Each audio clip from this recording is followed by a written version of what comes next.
One and all to yet another episode of WIC TV. It's a cross ideological space where we come together to talk about issues both political and cultural, from the silly to the serious. And, gang, while the world watches as the US and Iran wage war.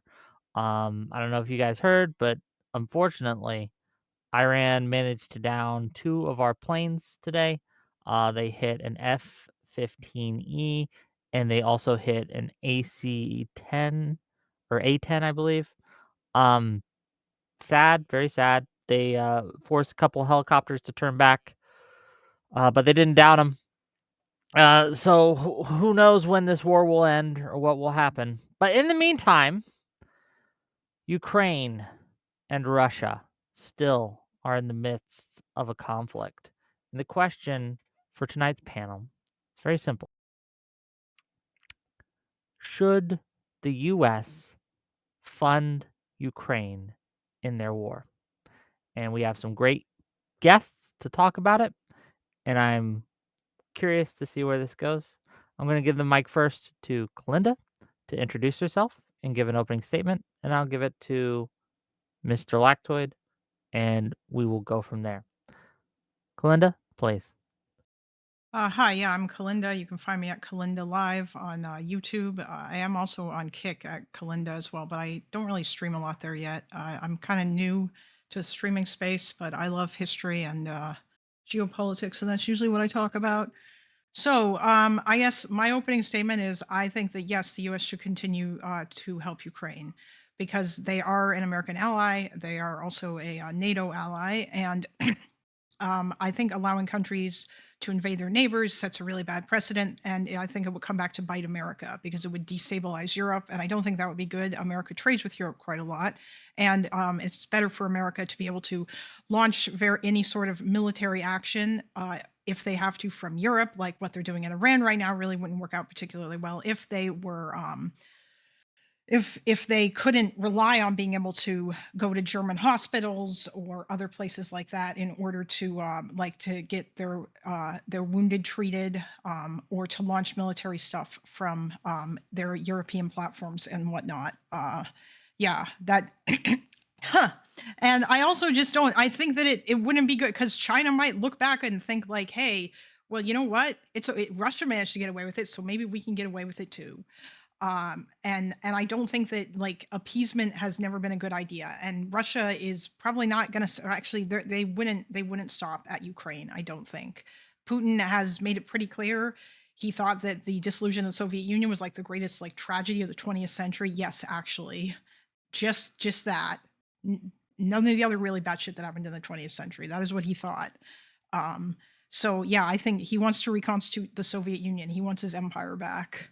So yeah, and appeasing him isn't going to work as much as Donald Trump might think otherwise.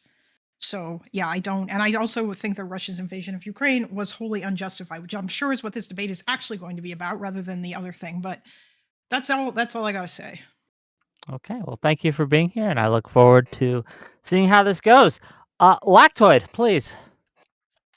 I am Lactoid. You can find me at Lactoid TV on Twitch, Twitter, and YouTube. And I am in opposition to the US funding Ukraine. We've already dumped just under $200 billion into this conflict, and it needs to stop. For the US to fund any party to a conflict, I generally have two elements that I think are reasonable that need to be met. One, the party we are supporting has the moral high ground. And two, our support will be effective at ensuring the moral high ground is sufficiently achieved. I don't believe Ukraine has satisfied either of these elements. Us funding them does not appear to be efficacious due to the high amounts of spending, Ukraine's continued losses, and the fact we are pushing Russia into China's influence.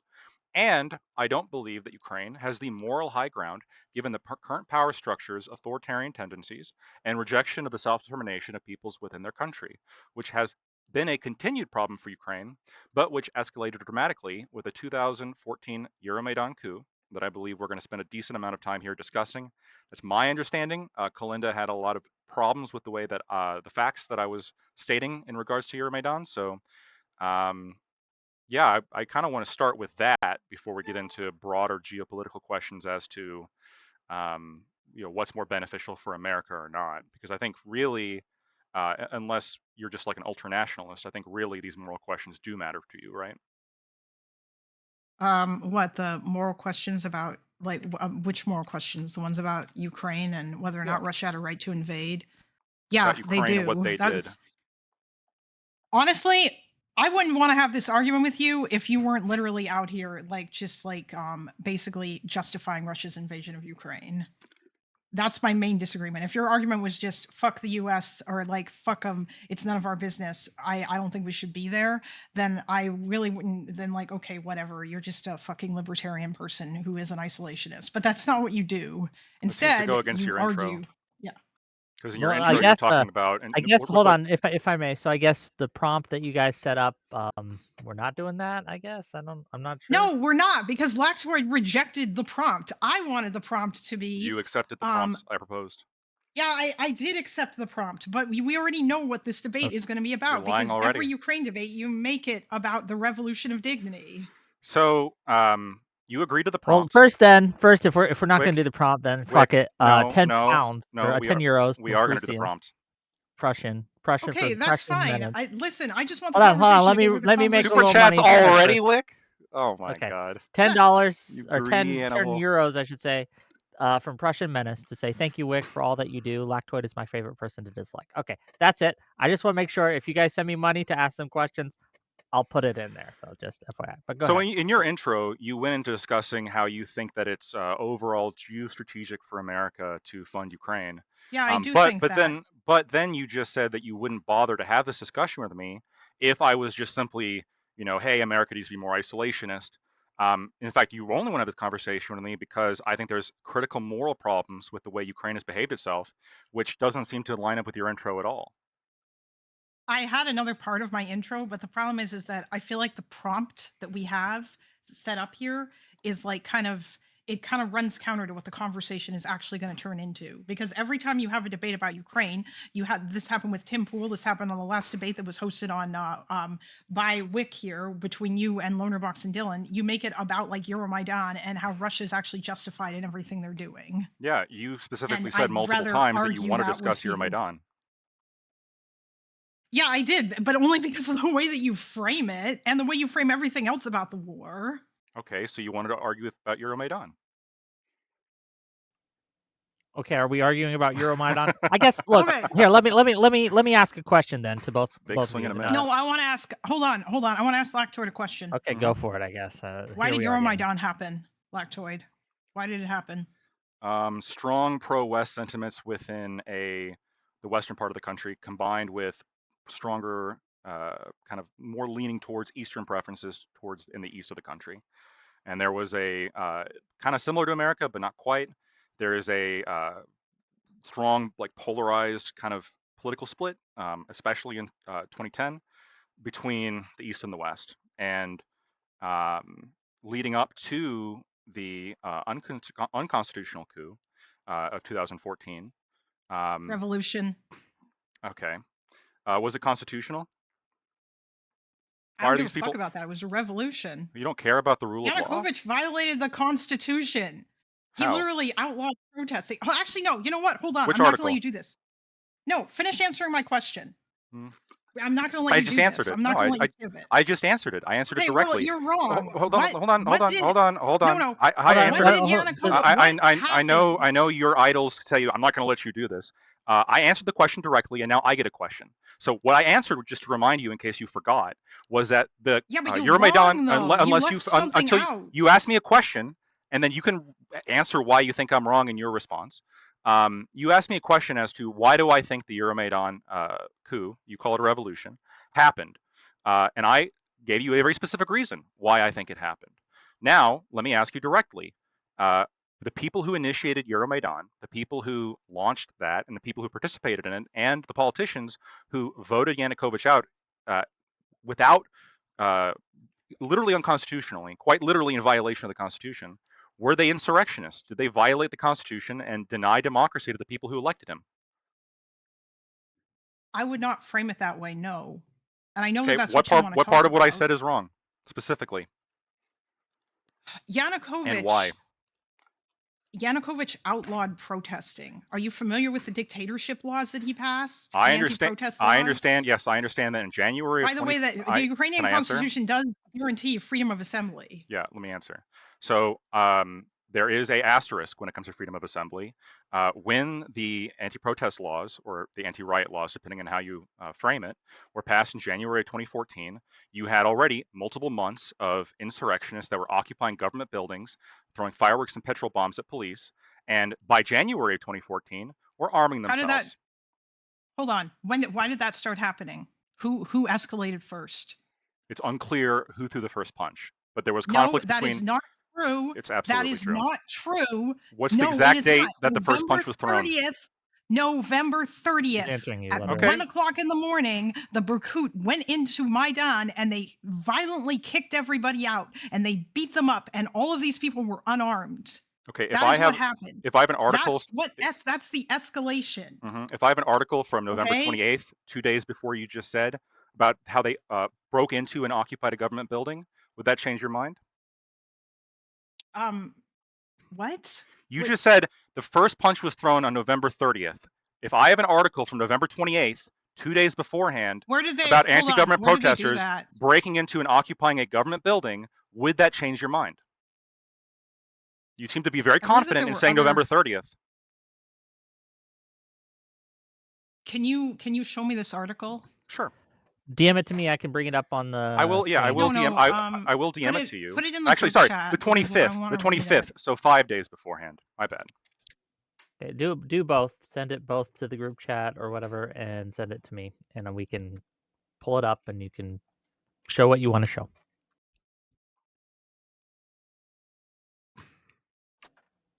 If this wasn't in Kyiv, by the way, then this really doesn't justify, like, was this in Kyiv or was this somewhere else? Where was this? I literally sent you the article. It's in Kyiv. All right, hold on. Kyiv. What?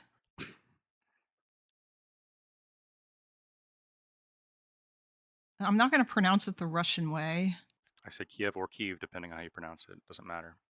Yeah, that's what I did. So they're storming government buildings on the 25th. Why did you say that the first punch was thrown on the 30th? That's when they went in and cleared out the square violently. That's not what I asked you. It's not what I asked you. I asked you when the first punch was thrown. I said it's unknown when the first punch was thrown. You said, no, we know it. It was the 30th, you shill. And now I sent you an article on the 25th. You a shill. Okay. I sent you an article from the 25th, 5 days before. Why were you saying the first punch was thrown on the 30th if they were storming government buildings on the 25th? Hold on. I'm holding. It's in the first part of the article. Yeah, but I'm not just going to read the first part of the article because you like to cherry pick facts. I mean, the first part quite literally proves you wrong because you said the first punch was thrown by the government on the 30th, even if in this case it was done by the government. It was the 25th. Now, hold on a second. Because they were storming the government. Do you think that occupying a government building is like the same thing as do you think, would you consider this to be the same as like attacking cops or whatever, or like beating people up or like sending people to the hospital? Yeah, watch the video. Watch the video. Because sit-ins are a thing that happen. Yeah, it was not a sit-in. Was not a sit-in. You can watch the video. It's the cops and the rioters punching each other. This is from the 25th. This is a 1-minute video, though. Is this the beginning of this? Like, I have no context. You said the first punch was on the 30th. Here's a video of it happening on the 25th. You're wrong. Yeah, I know, but you're trying to. Why are you so confident with your wrongness? Okay, fine. You know what? Oh, fine. You're wrong. But here's the problem. Okay, walk that back. The problem. I'm gonna hear that a lot. This discussion, I think. No, I don't think that you are. The problem is that you are trying to say that the protesters here were the ones who threw, like, that you seem to be trying to say. Are we done with the article, by the way? The first punch, and we don't fucking know if that. Like, I said we don't know yet. No. That's the case. What was my answer? I said we don't know who threw the first punch. Yeah, because you like to obfuscate. By the way, none of this justifies you directly lied about the date of when this happened. Now you're accusing me of obfuscating. Justifies long protests. I thought we were gonna or the nights or the shit that happened on November 30th. Okay, so I specifically said stop. All these protesters were you were just lying. blob? You are lying about what I said, and then you accuse me of obfuscating while you yourself are lying about what the evidence shows. You started off by saying, because I said we don't know exactly when the first punch was thrown, which is a very humble answer. I don't know exactly who threw the first punch. You said, no, we know exactly who did. It was the government when they stormed a protest in November 30th of 2013. I show you an article of protesters fighting with and punching the cops, and the cops punching with and fighting with protesters on November 25th. And while maintaining, I don't know who threw the first punch. And where specifically am I obfuscating? Because that you like to try to, like I said, you like to cherry here. pick things. So don't generalize. Where specifically am I obfuscating in this example? Because that you want to say like because you're trying to equalize like the two sides or whatever. That's the other thing. What am I obfuscating in this example? Hold on a minute. Because I didn't. Look, don't come so hard if you can't handle the Maybe smoke. this wasn't in the Wikipedia article. Oh, is that where you got that from? I don't know. I don't know where I got it from. I don't know if it was in the Wikipedia article. If that's all you read, then I don't know what to tell you. That wasn't the only thing that I read. Clearly, you didn't see this. That was one of the things that I read. No, there's a lot of shit that happened, dude. Yeah. Okay. So wait. You're right. There's a lot of shit that happened. So don't be so hyper confident in knowing exactly the date of and exactly who through the first punch when we don't know. This is Kalinda, go ahead. I'm going to give you the mic, but then I have a question for both of you. Here's my problem. This doesn't get back to what I actually wanted to like ask you, because I understand that you really, really, really want to talk about this instead of where I was going with the other thing. I can talk about the other thing. I asked you, how did Euromaidan start? And you gave me like this general answer about conflicts between the East and the West, but that's not the answer. Do you acknowledge that Russia economically pressured Yanukovych to back out of the association agreement against the Budapest Memorandum? Do you acknowledge that that's a thing that happened? So there was some economic pressure from both the EU. There was a lot of economic pressure. Stop cutting me off. Russia threatened to bankrupt Ukraine. No, there was when you look at the actual percentage. So there was some tariffs and some trade inspections that started increasing in 2013. When you actually look at the percentages of overall trade it affected, it's a relatively small percent, single digits. So it's not a ton of trade. This did happen. I'm not denying that it happened. This is also on the combined with the fact that there was a tripartite trade discussion that was proposed by Yanukovych with Russia and the EU, because the EU also has trade restrictions that were definitely going to kick in if Ukraine joined the European Union. And it was, very specifically, the EU minister, or I think the president, very specifically said, no, we're not even going to bother having these three-way trade restrictions, these three-way trade discussions, which I would argue is a form of economic coercion. Now I'm going to go back to what, look, I answered it. I answered it directly. I'm going to go back to the thing you tried to run away from, where you very specifically. Hold on. What's up? Hold on. Are you getting involved already? If she has a clarifying question to your answer, I think it's fair to let her know. I do have a clarifying question. The tripartite trade agreement thing. Are you talking about what Yanukovych proposed in like December, where he was saying that the U.S. or that they would be an observer to like the customs union, and then like they would sign the association agreement? Then what are you referring to? I'm referring to the proposed trade discussions to arrange a three-way trade deal.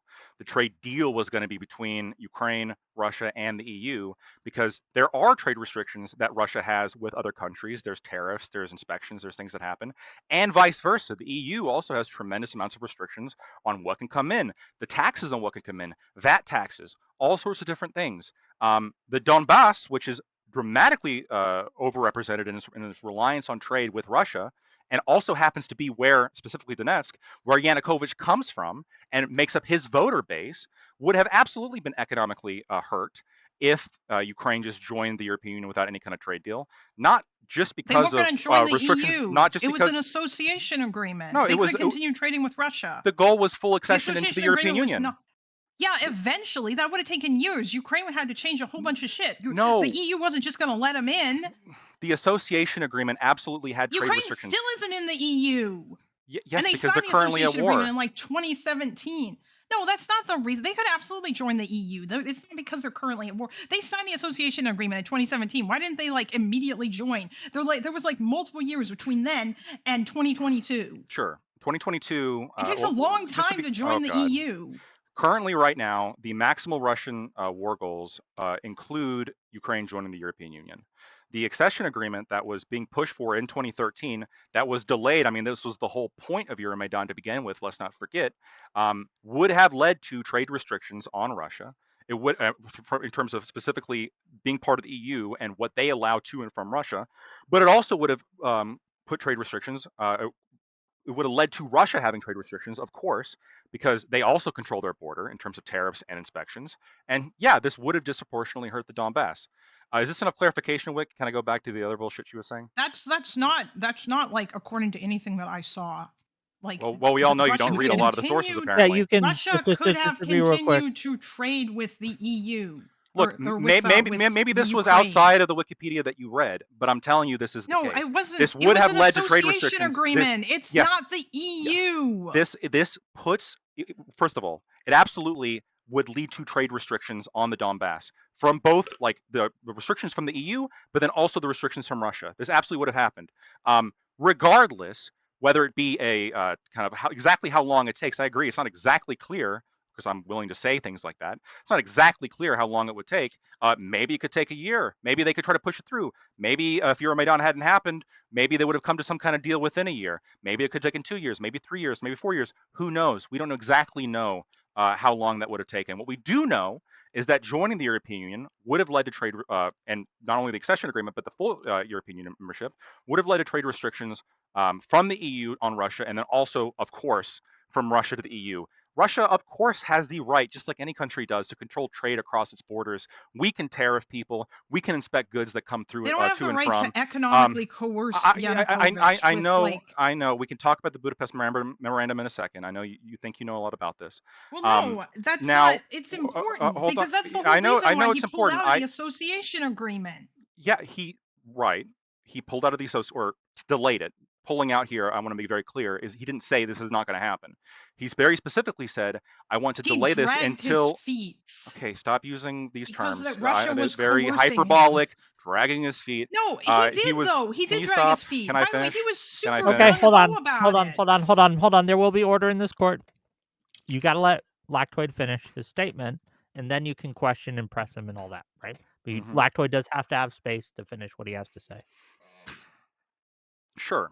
So there absolutely would have been trade restrictions from on both ends, and you're right that this was probably the main factor, or at least at the very least a major factor. I'm guessing there was probably other factors at play, but this was I'm perfectly willing to concede this was a major factor in the reason why Yanukovych delayed the accession into the EU agreement, very specifically in order to work out a three-way trade deal with Russia. This was in November of 2013. He very specifically said, we're delaying this and so we can negotiate a three-way trade deal with Russia. So we're not going into this in a way that could dramatically hurt the people that vote for me disproportionately in the Donbass, the people who overwhelmingly have economic ties with Russia.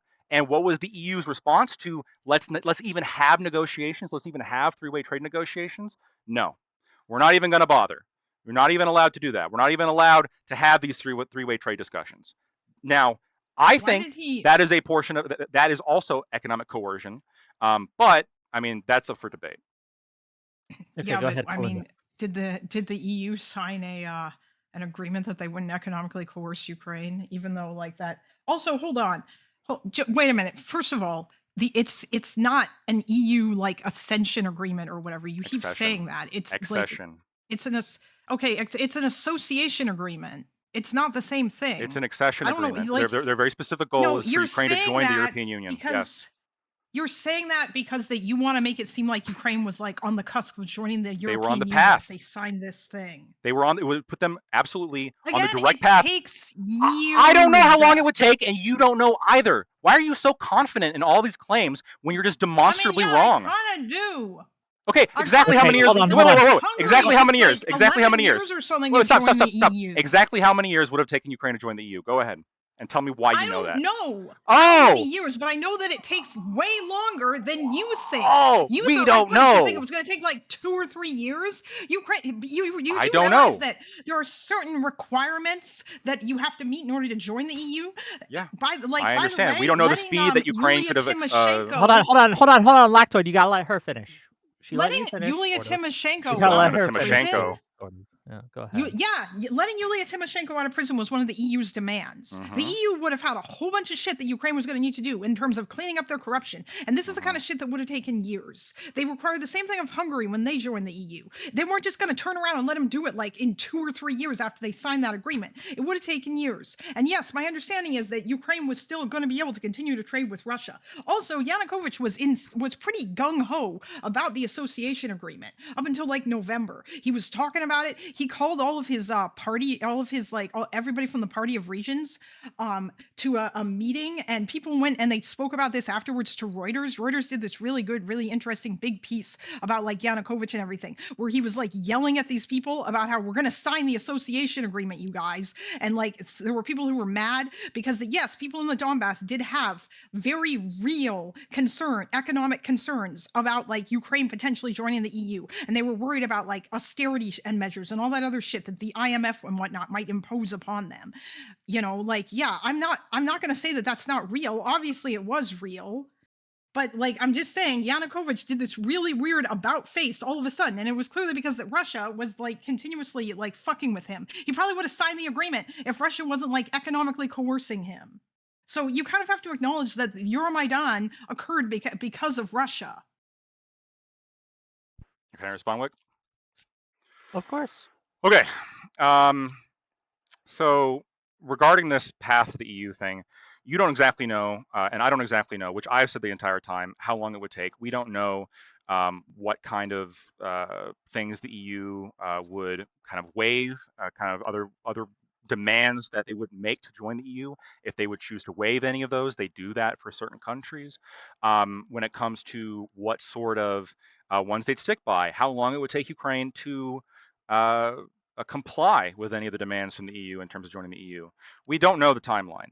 But what we do know, and I think what you just admitted that there was concerns as to EU austerity politics in the Donbass, is that at some point, whether it be 2 years, because you don't know for sure that couldn't happen, maybe a year, you don't know for sure that couldn't happen, whether it takes 10 years. It was 10 that years at some point, for Hungary. Whether it takes 10 years, I know you're citing Hungary, I get it, countries are different. It doesn't matter unless you have a trade deal worked out, which was the proposal. I mean, this was why Euromaidan was so important, right, to the protesters, which is unless you have some kind of proposal, this locks Ukraine into a certain path. Euromaidaners wanted Ukraine to be locked into a certain path, and the people against Euromaidan did not want Ukraine to be locked into a certain path. They wanted a three-way trade deal. It actually doesn't, but hold on, I let you talk. It does. Yanukovych wanted the country to have a three-way trade deal with the EU and with Russia. This was rejected by the EU specifically. They didn't even want to show up to the talks. Regarding Yulia Tymoshenko, that vote to release Yulia Tymoshenko, who had been convicted on corruption charges in not only 2011, but she'd been accused of multiple corruption instances going all the way back to 2002, multiple times over. And by the way, Zelensky has since arrested her for corruption. So she's a bipartisan I'm not saying she's victim. A saint, buddy.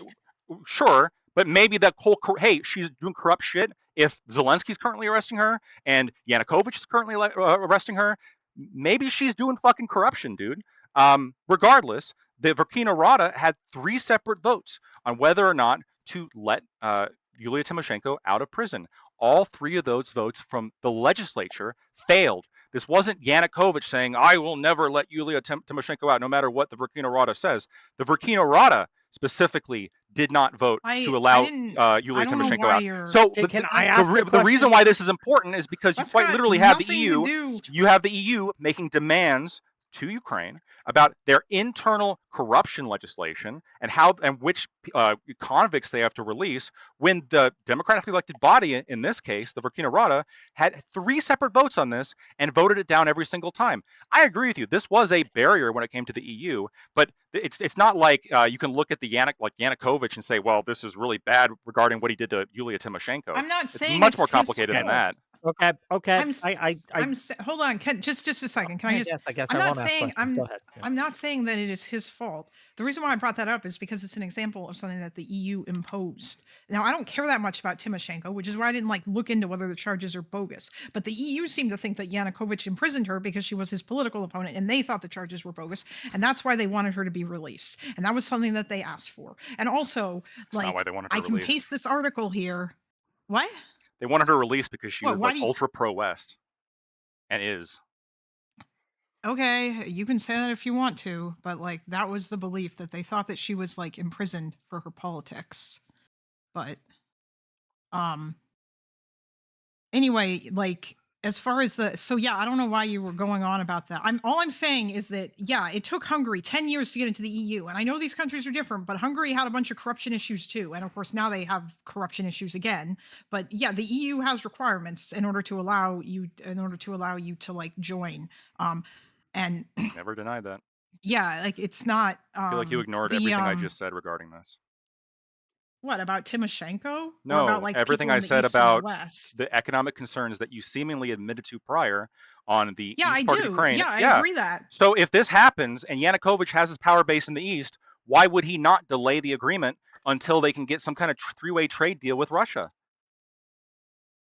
I just find it very hard to believe that Okay. he all of a sudden decided that he wanted to delay the agreement, and that this just happened to correspond with Russia putting increasing amounts of economic coercion onto him, and him being worried about Ukraine being bankrupted as a result of this, when Russian officials were literally out there saying we will bankrupt Ukraine, and Putin talking about how it would be an attack against Russia if Ukraine signed the association agreement, and just all the fucky shit that Russia was doing. Yanukovych campaigned on moving closer to Europe, but he also campaigned on maintaining good relations with Russia. He tried to ride that line. He did. But I do admit that there was stuff in the East, and that those people there had very real concerns. I think that you lie, or that you distort some of those concerns. But yes, lots of people there did have concerns, and most of them didn't want to join the EU. And most people in the West did want to join the EU. Okay. But it was kind of a 50-50 thing. It wasn't I agree. It was close. Also, by the way, I don't think that because I know that, because I watched all your other debates. I don't think that disagreements over a trade thing is something that suddenly it means that you're being denied self-determination, unless you think Michigan should have left the union. Why do you think I think that? Well, because that's your primary go-to. When have I ever said? Hold on. When have I ever said that? What's happening right now? Okay, that's fine. You know what? I'm glad that you don't think that, because that would be incredibly stupid. I don't. The denial of self-representation is when you coup their president they voted for. I thought you guys cared about that on January 6th, but I guess you don't. Yeah, I do care about that. Oh, you do? So the people who voted for Yanukovych in a free and fair election that was monitored by the OSCE in 2010, when they voted for this guy, and then the Euromaidan insurrectionists removed him illegally, you don't think that the people in Donbass have a right to get pissed off about that? If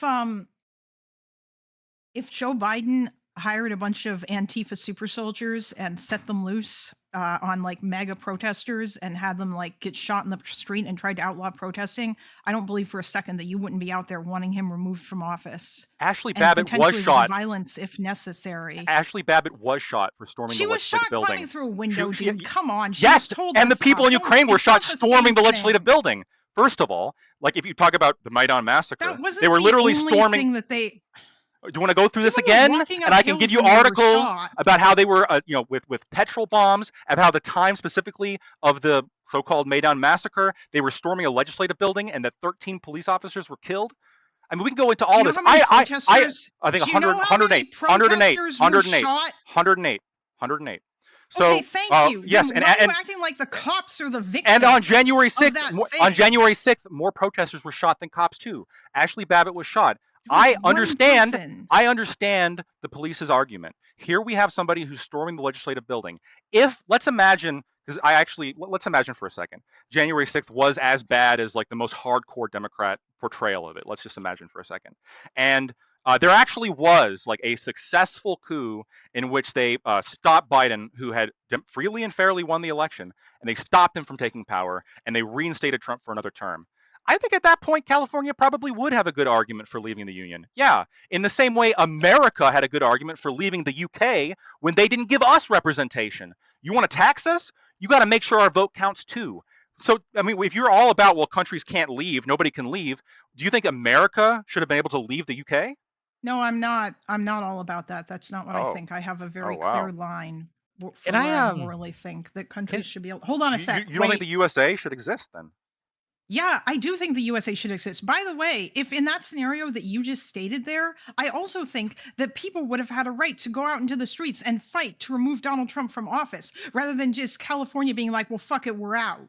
No, hold on. They And I would have think that had. there's probably a lot of people who would have gone out and done some sort of revolution in order to remove Trump from Sure, office if he sure. stole the election. No, hold on. Fair enough. But let's assume, for whatever reason, and we know the reason here because Kiev, in this case, is overwhelmingly dominated by the pro-Euromaidaners, while the east of the country is primarily dominated by the anti-Euromaidaners.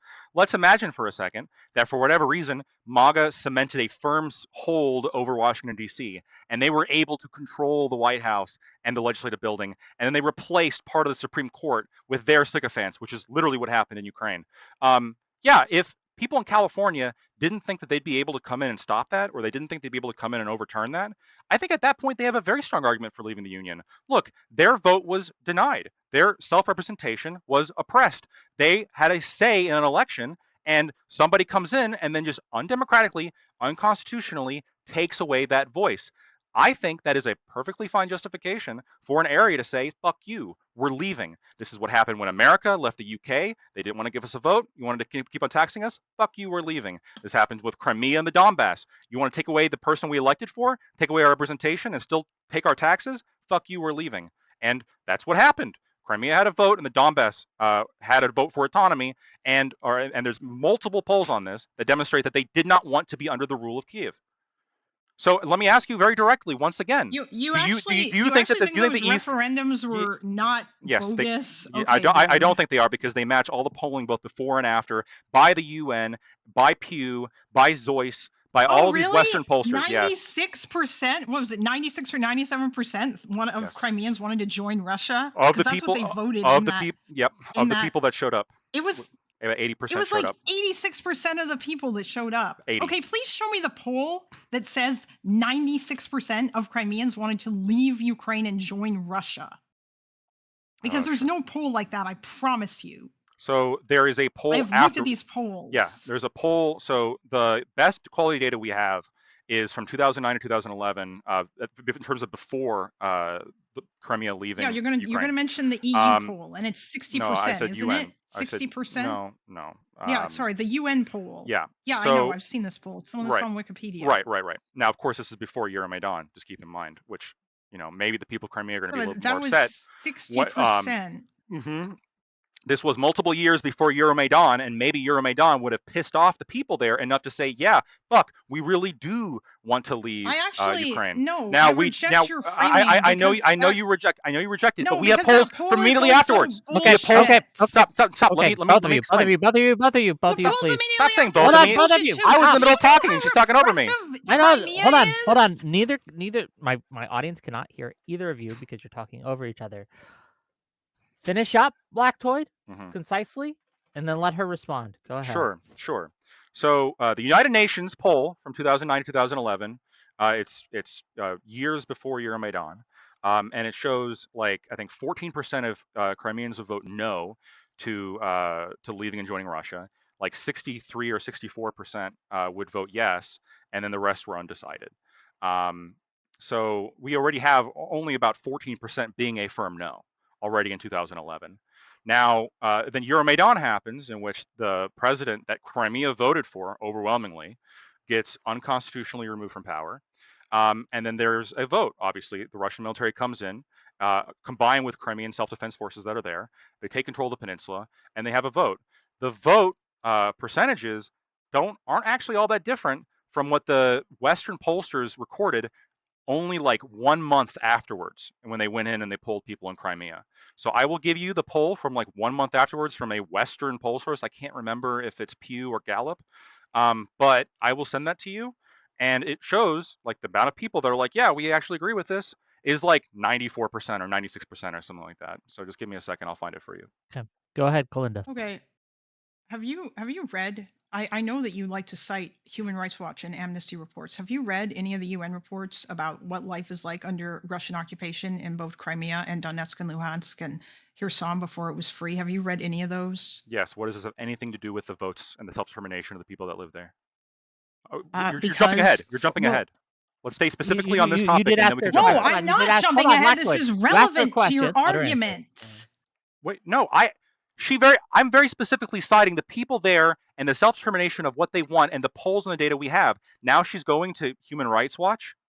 This about is something relevant to your argument. Why is I'm it relevant? explaining why polling people who are under a repressive occupation is kind of bullshit, and you're not going to get an accurate picture. Oh, I'm not no. denying that there's a substantial portion of people in Crimea who wanted to leave Ukraine or who wanted greater autonomy from Ukraine.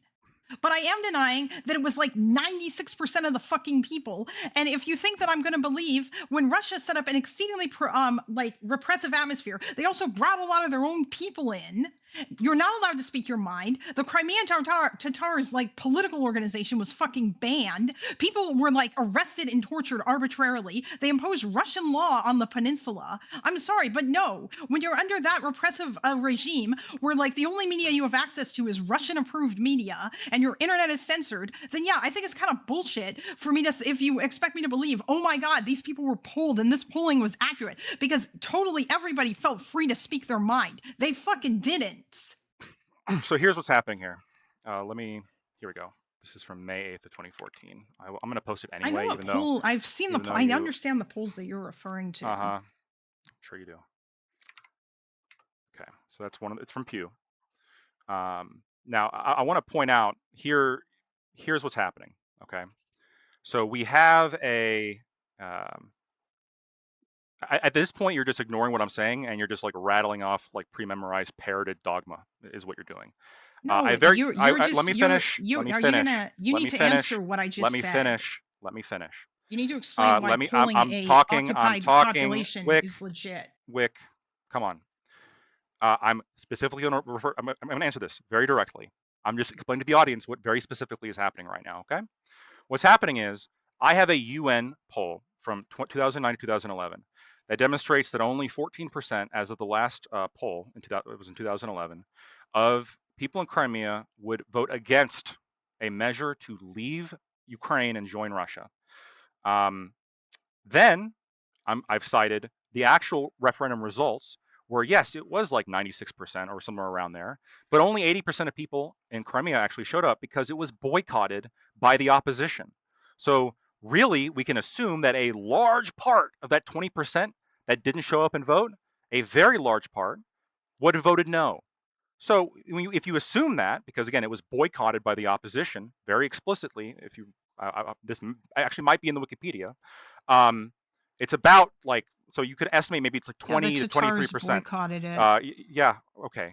So 20 to 23% of people, I guess, would have then been no.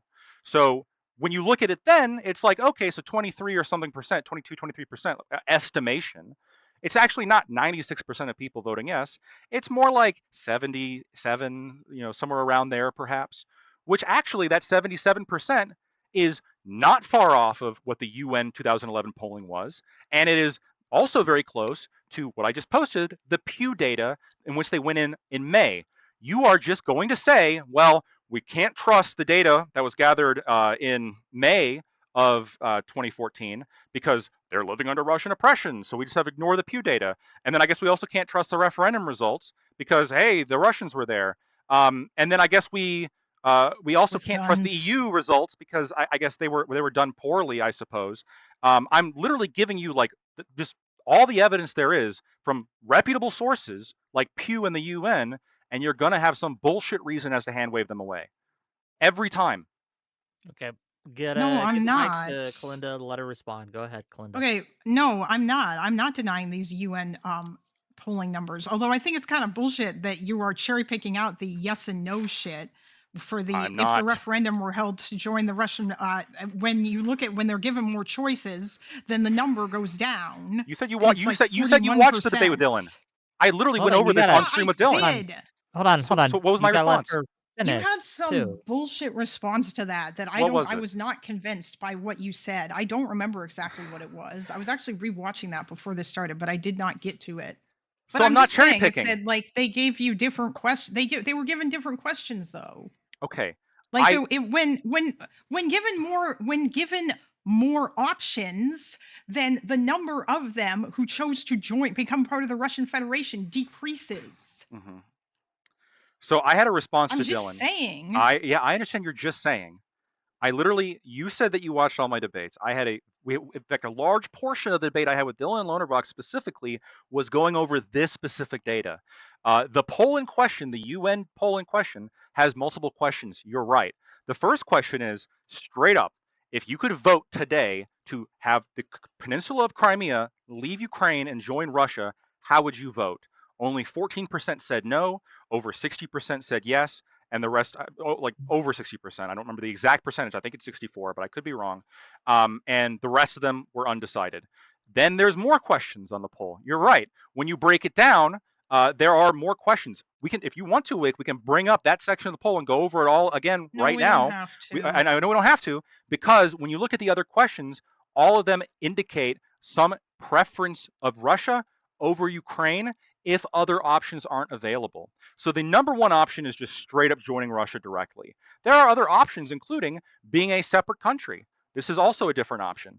However, in terms of staying part of Ukraine, this is overwhelmingly the smallest percentage, even in the No, broader it's not. question poll. 24%. 24%. Let's bring it up. I'm 20 gonna bring it up. like 24 to 19% stay Send in it to me Ukraine and we with can greater show autonomy it on screen. or You can go through. versus become part of Russia, which went from 46 to in 2009 and then 41 in 2011. Yeah, greater autonomy, meaning they control all their Those were politics. but that's still not the same thing as joining Russia, is it? It's Also, not. by You the gotta way, give me the you gotta give me the poll, one of you. I just I okay. just want to say that even though Crimea might have the right to leave Ukraine, like as like a human rights thing or whatever, is like we agree that nations have the right to self-determination. Ukraine also has just as much of a right to respond back and say no, because we're all part of the same That's country. crazy. And pragmatically, if every fucking region were just allowed to secede for whatever fucking reason they felt like never it, said then that. no, we just wouldn't have countries anymore. I didn't say that every country can just secede if they feel like it. I'm saying that countries get to secede if certain conditions are met. If you take away their level, their say in the system, if you take away their vote, then and their self-determination as a people, if you violate the contract, the constitutional contract that is made with that area and made with those people, You realize then they that do get to Zelensky leave. was Both of you, you asked me to go through this. Yeah. And Wait, hold wait, on. wait, wait, No, wait, hold on, wait, Kalinda, wait. please. You They asked realize me to that go through it. Zelensky was like supported primarily by people in the eastern and central parts of Ukraine, right? God. They picked him. He was their guy. He was born from that No, part he of the wasn't. country. No, he So wasn't. what? Now you're just gonna say that like they're not allowed, that like, oh yes, they were being denied their right, even though he was their fucking guy. No. Okay, we're gonna. We want to go what on do that. you I know mean? you want That's to jump to where he that was- topic. We'll address that too in a second. But first, we're No, gonna are you stick serious? with it. Did you not look at the results? I did. What are you gonna I do? did. Come up with? Yeah. Hey, did you know that the Ukrainian election has a two cycle? You know, there's a first term, there's a first cycle and a second Yeah. cycle. Okay, who won the first cycle in the Donbass? Was it Zelensky? No. Zelensky got like. Okay, In the first so round, what? was it Zelensky? He was still their guy. They in still the voted first for him in the first round. Hold on. In the first round, since you want to distract from the Crimean thing, in the first round in the Donbass, was it Zelensky? No, it was there was Boyko. another guy, but that guy, yeah, he only got like a very small percentage of the vote though. He didn't make it overall because he lost horribly in the West, but he won. He was number one in the Donbass, and he was the pro-Russian guy.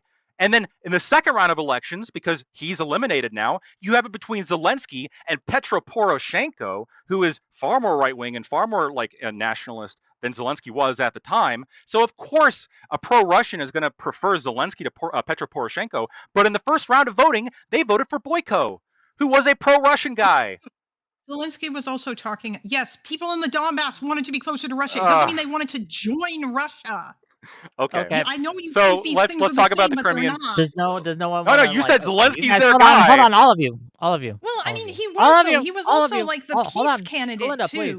Kalinda, Like he please. wanted like ceasefires and shit. We're gonna Their get to guy it, they I didn't vote promise. for in the first round. Hold on. We're gonna get to it. I promise. I promise I'll let you guys get to it.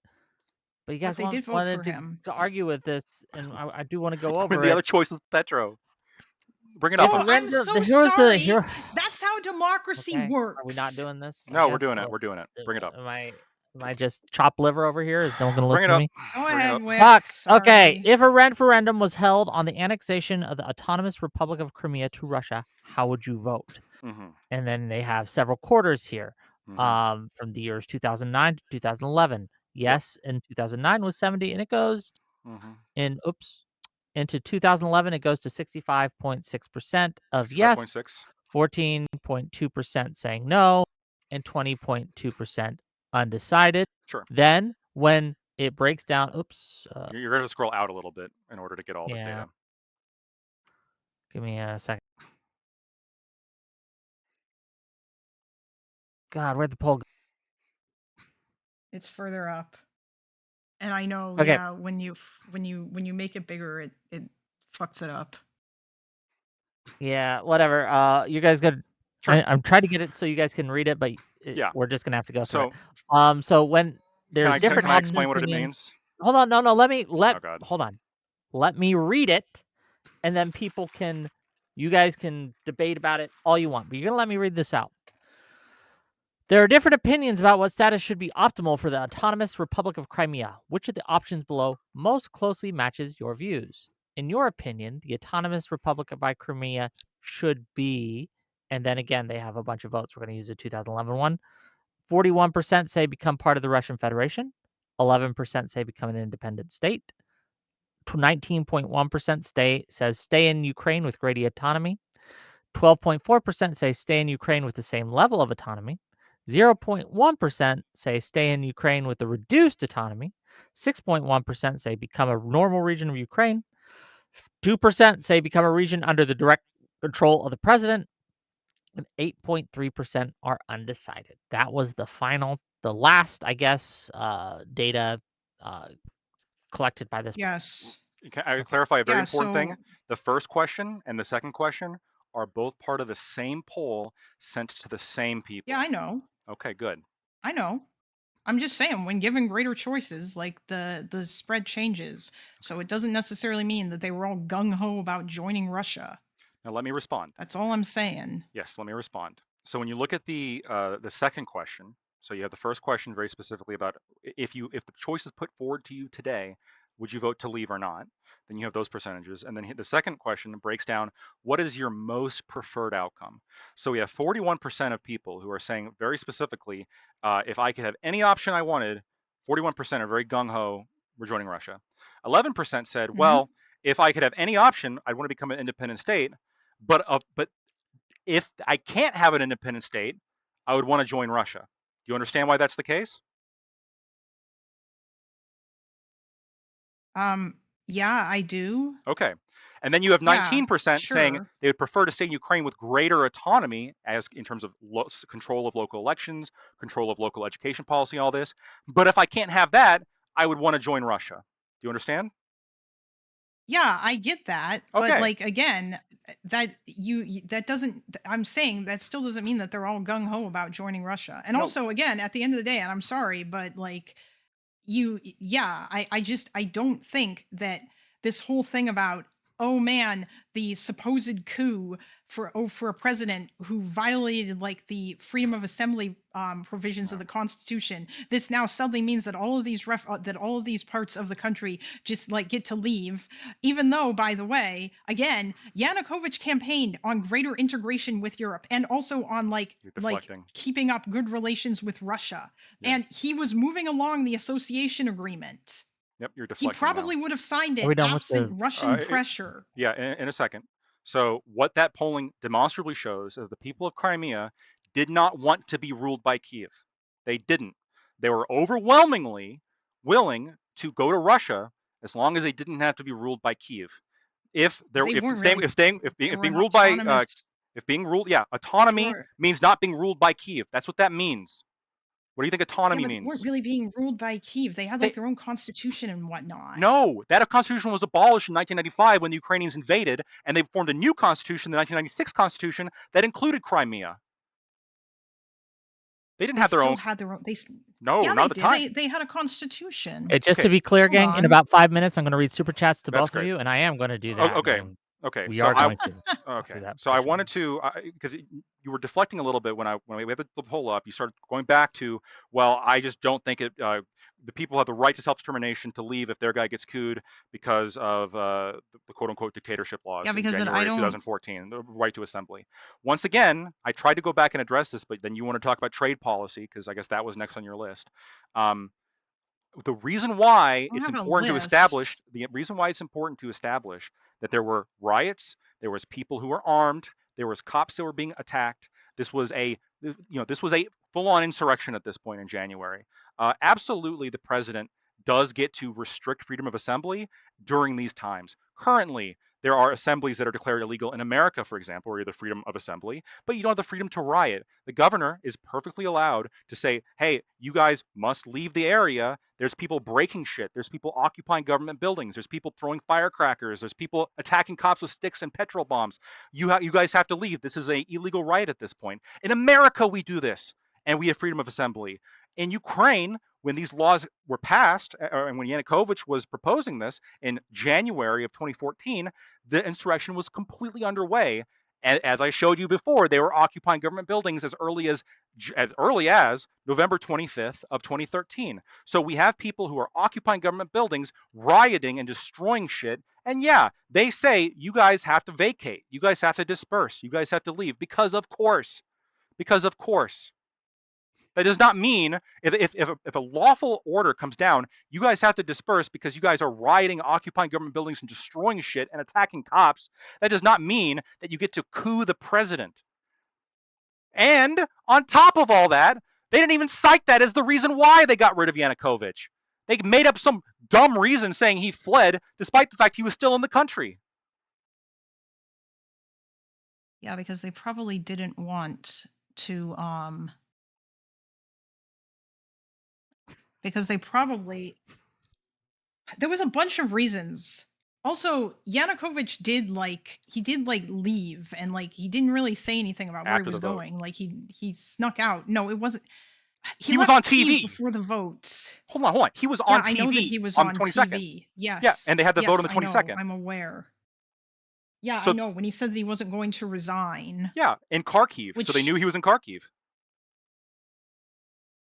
yeah, they did. Actually, I think he was there because he was attending some event, Yeah, and that's then why he he was tried, there. and then yeah, and then he wanted to leave there. And they were going to stop him at the Donetsk airport, I think, and then he went to Crimea, and he got exfilled by the Russians. Yeah, let me give I a brief think that timeline. was the Yeah, general you're order. you're not too far off. Okay, So it's November. brief because in about a minute, I'm gonna read these super Fair chats. enough. So It was February 21st. He signed I don't he signs an agreement in order to call early elections later in 2014. February 22nd. December at the latest. Sure, I think it was By the October, way, the December. I don't know exactly protesters the date. rejected this, just Doesn't FYI. matter They what wanted they. him gone They're immediately. insurrectionists. They're not lawful authorities. So February 22nd, he does leave Kiev and he goes to Kharkiv. You're right, to attend an assemblage of people who support him, because at this time, Euromaidan did not have support of most Ukrainians. I can send you a poll on this. Most Ukrainians, or sorry, let me be clear. About 45% of Ukrainians supported Euromaidan and 48% opposed it at this time. So it's not, you're right, it's not actually it's not most Ukrainians opposing Euromaidan, but it's the plurality of Ukrainians opposed to Euromaidan. So it's 48% to 45%. So the supporters of Euromaidan are in the minority at this point. And so he goes to I've seen Kharkiv, the most that's recent poll kind of a data. weird way to describe it. Also, I think okay, I've seen multiple I'll polls. It's kind of all over the place for whatever. okay. you can have your super chat in just 1 second, please. And then on February 22nd, he goes to Kharkiv. That's when they have the illegal vote, which you're not denying that it's illegal according to the Constitution, right? You're not going to deny that? If you have a very strict literal reading of the Constitution, sure. Okay, I think even a But non-strict reading of the if Constitution you're says if you you're can't being just vote off the pragmatic, president. and you acknowledge that the country was descending into chaos, and that people wanted Yanukovych out, and if it did not happen, then everything probably would have gotten way, way worse. then minority of I people wanted them don't out. really have too much of a problem with it. A minority of By the people wanted way, them out. I think it's Okay. very funny to describe like literally single digit differences between these two things and then to say it was a minority Yeah, of they didn't have the people. You're majority. kind of playing It's not like that this is a word massive there popular is uprising. Here we go. We will get back to a this large particular portion of the portion. country. Yeah, in the Yeah, I West. promise When we're gonna half get the back to the. country Hold on, I supports promise. something, yeah, I would say it's a massive Yeah. popular uprising. We're gonna give it the. We're gonna get through these super chats, and then Also, we are hold on. going- Before you go, Wick, I just want to say one last thing. I just want to say that there was a great many people, I think it was like 70-something% at Euromaidan who weren't even really there because they were mad about the association agreement. They were mad about the repression that was taking place after like the November 30th happened, when the protesters came in and started like beating up unarmed, or the cops came in and started beating up unarmed protesters. That's what really got people to come out even harder into the streets. It wasn't so much the other thing. That was sure. Some people like, yeah, there was, I think 50% of people said they cared about that, but a lot more people, their primary thing was, I'm really fucking mad about this repression. Anyway, sorry, go ahead, Wick. Sure, no problem. 10 euros, and we'll just go through them all. 10 euros from Prussian Menace to say thank you, Wick, for all that you do. Lactoid is my favorite person to dislike. Thank you You for already the read 10 that one. euros. You already read that one. I'm going through them all so I don't miss one. $10 from Doobie. I took some of Zelensky's cocaine money to send this message. Well, thank you for the $10. Jesus Christ. 10 more dollars from Doobie. Kalinda will join the long list of Azov-funded, democracy-hating, Russophobic shills to fall before Lactoid's moral clarity and massive brain. Thank you for the $10. 10 more dollars from Doobie. He likes to give me money. Jesus I like to take his Christ. money. She trained for this battle for 57 months. This was the day she was supposed to ascend among law-hating 57 liberals. months? Still clinging to the Red Scare. To Comrade Lactoid, this is just another Friday. Okay, thank you for the 10. 57, okay. $10 from Doobie to say Kalinda's transparent debate tactics will not work. Angry chewing will not save you. Well, thank you for the Transparent $10. debate tactics. $5 from Gelatinous Rube. Total Lactoid victory. Thank you for the $5. Well, we're not done yet, gang, so hang in there. $10 from Yes, Doobie. I'm so glad your conservative audience just loves Lactoid so much. Just reading the super chats. So. I've talked to all these people, by the way. Anyway, Right, go well, ahead. Yeah, I know I'm not. it's basically 3 people at this point. It's Doobie, Gelatinous Yeah, Rube, I and Prussian know. Menace. We're gonna get to it though. Doobie for $10 says you're outraged by January 6th, but celebrated a successful violent overthrow of an elected government in Ukraine. Why do liberal values like rule of law and democracy only matter when they're convenient? $10 more from from Doobie. I'm sorry. Does Kalinda support the discriminatory laws imposed on ethnic Russians after the government was overthrown? Does she even know what they are? They've been banning Russian culture and language. You can respond to that one if you like. Please, I'd like to know where they were banning Russian culture before the 2022 invasion. They weren't even really banning Russian culture. What the fuck is this? Do we know that there are entire fucking battalions in like Ukraine that speak Russian that are full of Ukrainians? Does he know that it's in fact not illegal to walk down the street and speak Ukrainian? Oh, also, does he know that actually what he just said applies to areas in Ukraine that have been occupied by Russia? Russia is Russifying occupied territories of Ukraine. Well, I'm sure he Anyway. will let us know if he knows about those things, and hopefully with another $10. $10 for Gelatinous Rube. Why are Kalinda's yes men being so stingy with their super chats? I hope their ethnicity has nothing to do with it. Oh my god. Okay, that's They're all probably in my chat. crazy. $10 from Doobie. In addition to the language, culture, media bans, they also banned the Russian Orthodox Church. I thought liberals were supposed to support religious freedom. Do liberals stand for anything anymore? No, they didn't. Oh my fucking god. They banned the Ukrainian Orthodox Church that was associated with Moscow. Do I think that that was heavy-handed? Yes, I do. However, I would like to present to you the fact that if you go to Russian occupied territory, you can't practice like literally any religion except that what Russia allows you to do.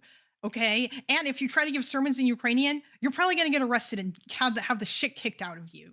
Like everybody likes to equalize these two sides and act like what Ukraine is doing is so much worse, but it's just not.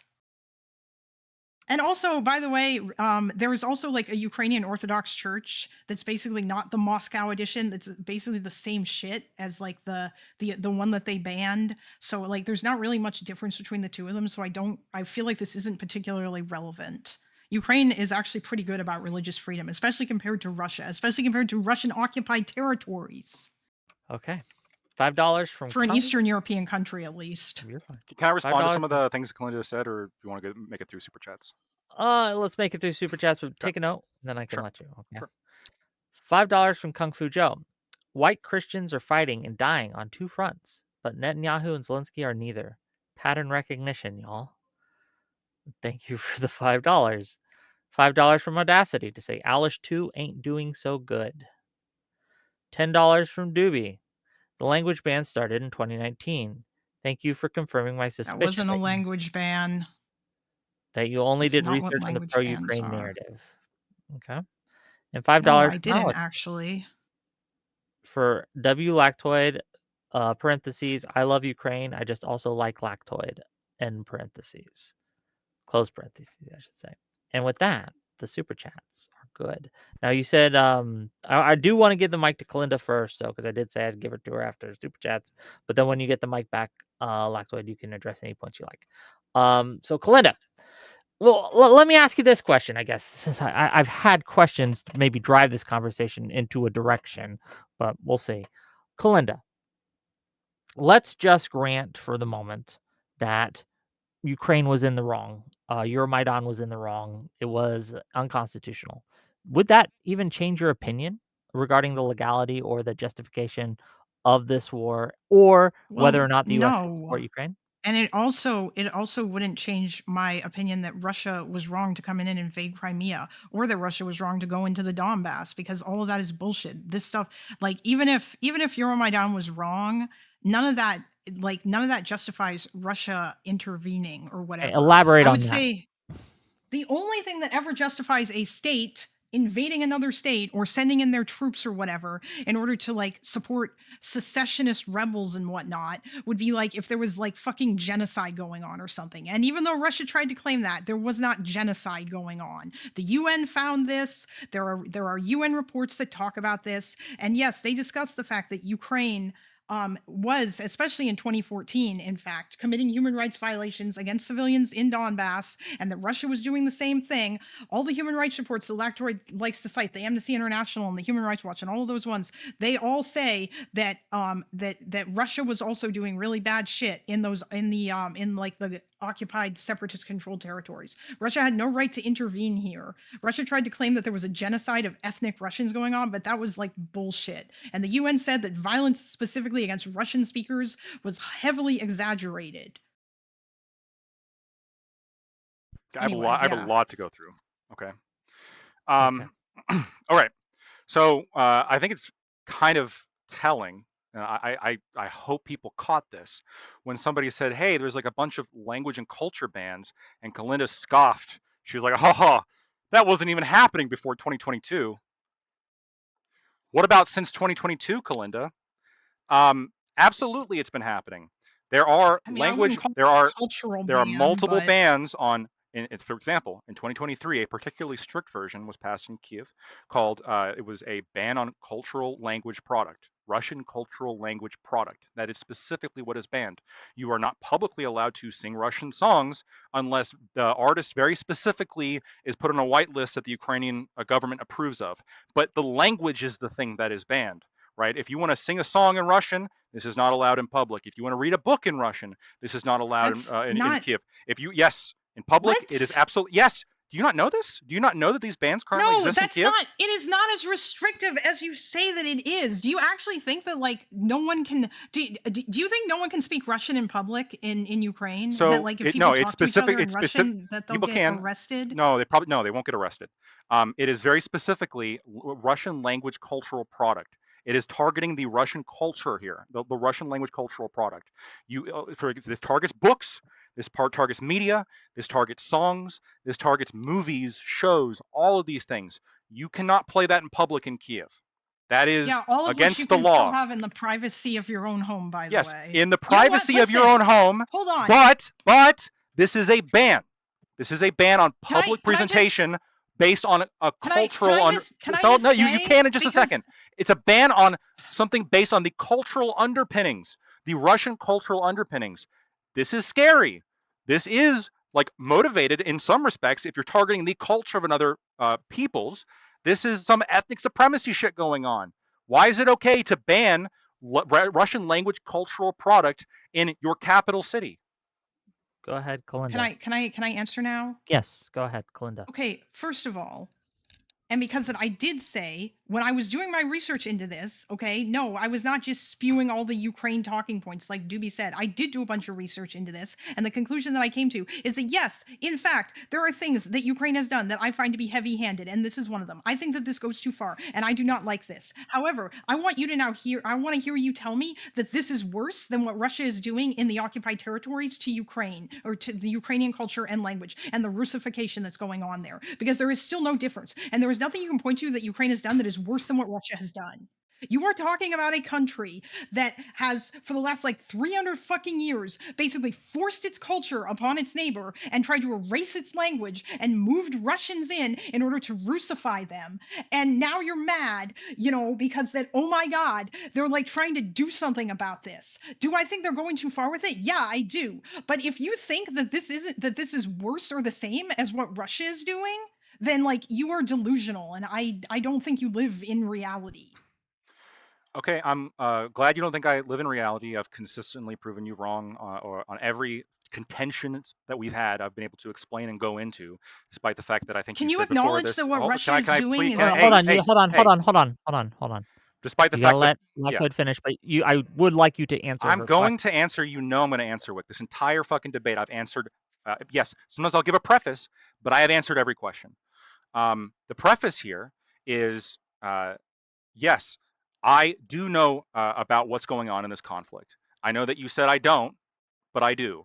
I'm aware that there is oppression happening of ethnic Ukrainians in the occupied territories. That is happening. It's not And ethnic Ukrainians. It's the Ukrainian language and culture. It's not about whether they're ethnic Ukrainian or okay, not. ethnicity is okay. You don't ethnicity in this. So do you know what ethnicity means? I mean, this is a much longer conversation, but parts of ethnicity is language and Okay, no, culture. I understand how you're using ethnicity. Never mind. I thought you were Okay. using it differently. If you're using it like Okay. that, that's fine. Yeah, sure, Yes. whatever. Yeah. It's Yes. fine. So I I'm understand not this is going to argue happening. about that. It's not.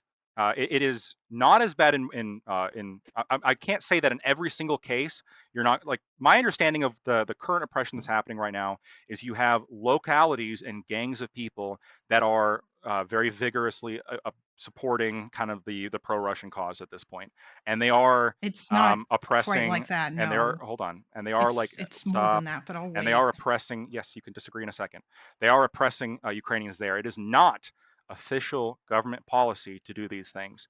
The Russian Federation has not passed legislation to restrict the Ukrainian language within Russia. This is not a thing. It does not have the official seal of approval of the Russian government in the same way, and this is one of, in this way, I think the Ukrainian is much worse. Which the Ukrainian action is much worse in that with the Ukrainian action, they very specifically put severe restrictions. They call it bans. The EU calls it bans, by the way. Bans on Russian language and Russian language cultural product and other elements of culture too. We talked about the ban that is currently active in Kiev. There is another ban that's active across the entire country. It's not as intense as the Kiev one, but it is a ban on what you can portray, what you can play on media. And in 2019, there were restrictions on how much Russian language that you could play on radio stations and TV. Yes, these restrictions were, now I agree with you, they weren't nearly as harsh as the 2022 and the 2023 bans, but there were restrictions being put in place in 2019.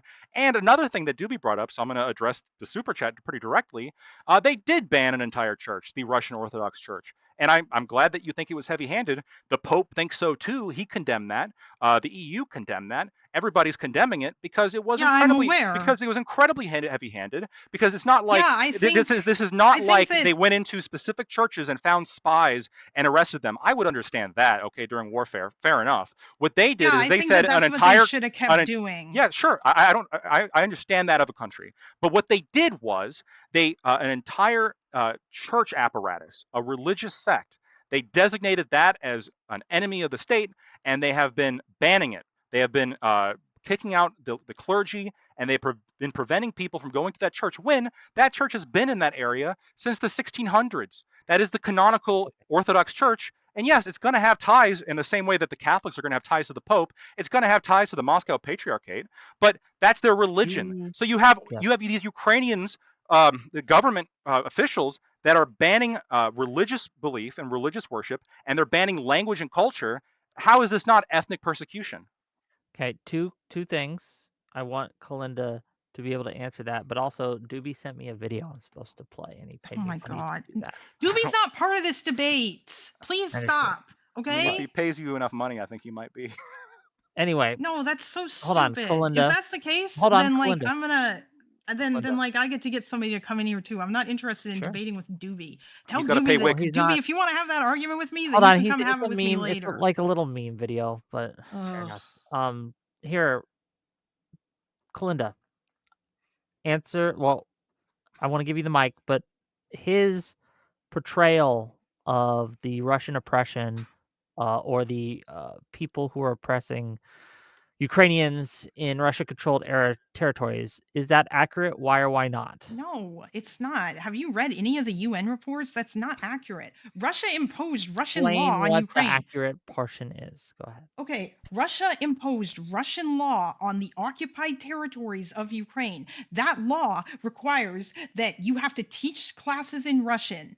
Okay, there is no like Ukrainian learning or whatever. They have, yeah, they didn't come out and say we're banning Ukrainian. You know why? It's a thing that they like to do because they don't want to like, it was like it's like plausible deniability and shit. But they did like Ukrainian is still effectively banned and bad things will happen to you. By the way, way worse than what'll happen to you if you get caught like playing music in under that law that you cited, which and I believe that like you could look it up for me, but I believe it is like a fucking fine. In occupied territory, if you are caught breaking these rules, you will go to prison and you will be tortured because that's the kind of shit that they will do to you there. Yeah, they impose Russian law, and Russian law, by the way, is incredibly strict on a whole bunch of things. There's all kinds of censorship. You're not allowed to say certain things. It's like I don't know if you're aware or not, but like also like the internet is currently being censored in Russia, which is one of the other things that they did in the occupied territories. They will, when you go through the checkpoint, the soldiers will stop and they will take your phone and they will search it, and if they find anything on there that looks bad, or like if you said the wrong thing in a group chat or whatever, then like they'll fucking arrest you. It is so much worse, and it is so much like it is not the same. Okay. I think two things. The first thing is it is bad what's happening in Ukraine. Before, you sort of hinted at what the justification that a lot of Ukrainians give, which is essentially a kind of ethnic revenge. That, like, well, in the past, the Russians It's were not doing this to ethnic us. revenge. Hold on, I'll let you finish. In the past, the Russians were doing this to us for all these years. It was entirely unjustified. It was unfair. Now we have to do it to them. I think that is just like this is a reason that's often given.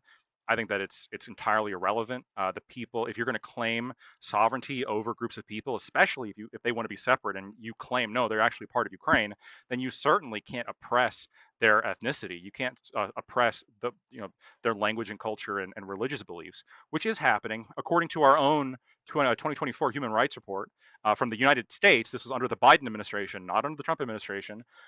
They found massive human rights abuses within Ukraine by the Ukrainian government, including credible allegations of torture and oppression. Yeah, I'm aware that And they yes, do that. Yeah. yes, yeah. So in the same, you're very concerned, and I understand. Yes, these localities in the occupied areas, there absolutely are problems. I will admit that.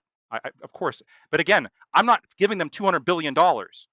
I'm not the one that is funding these people. But when you have Ukraine that is doing the same shit, or in some case, and putting the official seal of government approval on it, and then our own intelligence is saying that they're committing torture, the same thing that you had just had a big problem with, and they had been doing this for a long time, and they had been disproportionately committing war crimes in the Donbass going back to 2014. There's a reason why most civilian casualties were in Russia the was separatist committing war areas. in the Donbass.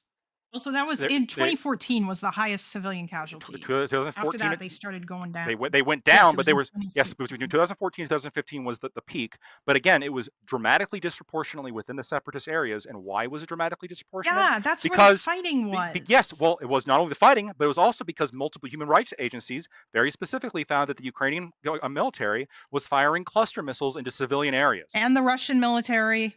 And no, also, you know what else those, not you was know not what the else Russian those human military. rights people found? You know Yes, what else those human they rights found reports found? Yep. Guess yep, who was I know. operating in those areas where they fired the cluster bombs?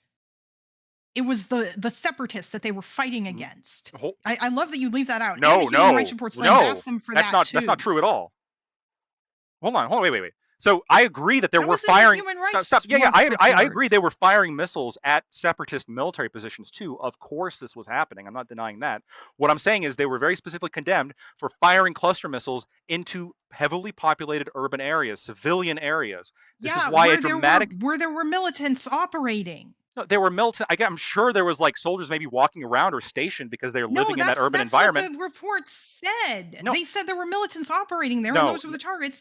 And like, I think there was one instance where there were reports previously of militants being there, and then like the Ukrainians fired rockets into that area after the militants had gone. So they probably had old info. We must be thinking. We must be thinking of. Like, I'm just saying. Okay, now it's old info. Look, maybe we're looking at different reports. I'm telling you that they were very specifically condemned by Human Rights Watch.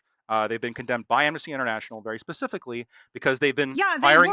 Stop. Let me finish. They've been firing indiscriminate cluster missile attacks. Now, you're right. The separatists were also firing cluster missiles, but the ratio between the two is dramatically off kilter. Like the vast majority, like over 80% of all the civilian casualties that were happening were in the separatist areas. The vast majority of cluster missiles were being fired into civilian areas the separatist areas of Donbass. And this was part of the broader Ukrainian quote unquote counter-terrorist operation they were launching in 2014. Yes, and they were denying the terms that were agreed to in Minsk II. I don't know how much you know about the Minsk I and Minsk II agreements, but in the Minsk II agreement, the DPR and the LPR were very specifically given self-determination, the fact that they got to have elections and choose their own leaders, and this was rejected by Ukraine at the last minute. They said, no, you're not allowed to have your own elections. So even when there's a good faith attempt, that agreement, by the way. There's what? I said both sides broke that agreement, by the way. Yeah, there were minor ceasefire, like shelling disputes, but the key part of the agreement of, hey, this is to establish troops out of the occupied territory. Minsk 1, there was or 2. No, Minsk 2 they didn't pull out their troops. This is false. There were Russian troops. Minsk 2, there was a lot of heavy weaponry that was pulled back from the front lines. This absolutely was the case in Minsk 2. The key part foreign of troops. The key Russia part of, never pulled out their foreign troops. We had our advisors there in Ukraine at the same time. We had the United States did. We were giving them. Stop cutting me off. Russian troops. There were Russian specialists and operatives that were in the Donbass at the time. There were American specialists and operatives that were in Ukraine at that time. This was happening. The point that I'm trying to make, that you keep cutting me off, is that the key part of the Minsk II agreement, which is, hey, we should have autonomy because of the events of Euromaidan, just like a year or two earlier. We should have autonomy. We should be able to run our own elections, and this can solve this. We can have autonomy. We're like marginally still part of Ukraine, but we run our own affairs. What was Ukraine's position on that? They said no. They said, no, you don't get to have your own elections. This is a fundamentally anti-democratic regime. They don't want people to have self-determination. This is the whole point. This is why they've launched attacks. This is why they've been attacking since 2014. This is why they cooed the president. They couldn't win an election, so they cooed the guy that won. You think that the Ukrainian military was just willy-nilly firing into civilian areas for the lulz? Even though all the human rights reports that I looked at, they were shooting at like soldiers who were operating out of those areas. And Human Rights Watch and Amnesty International both lambasted and said the separatists need to not do this because this is also a war crime.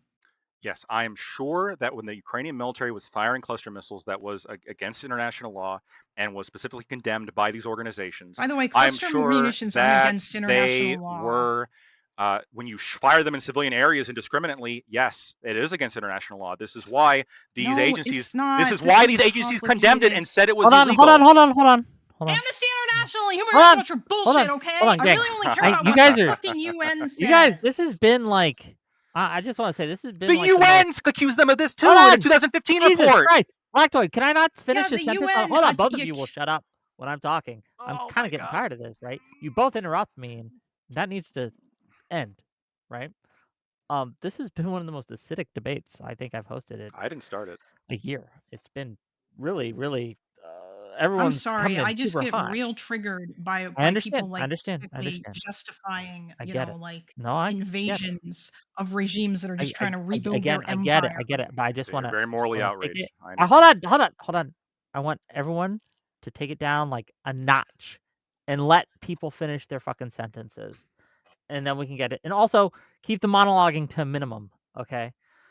Kalinda, I forgot who I interrupted. Fuck. Kalinda, I think I interrupted you, so I'm going to give the mic back to you. Go ahead.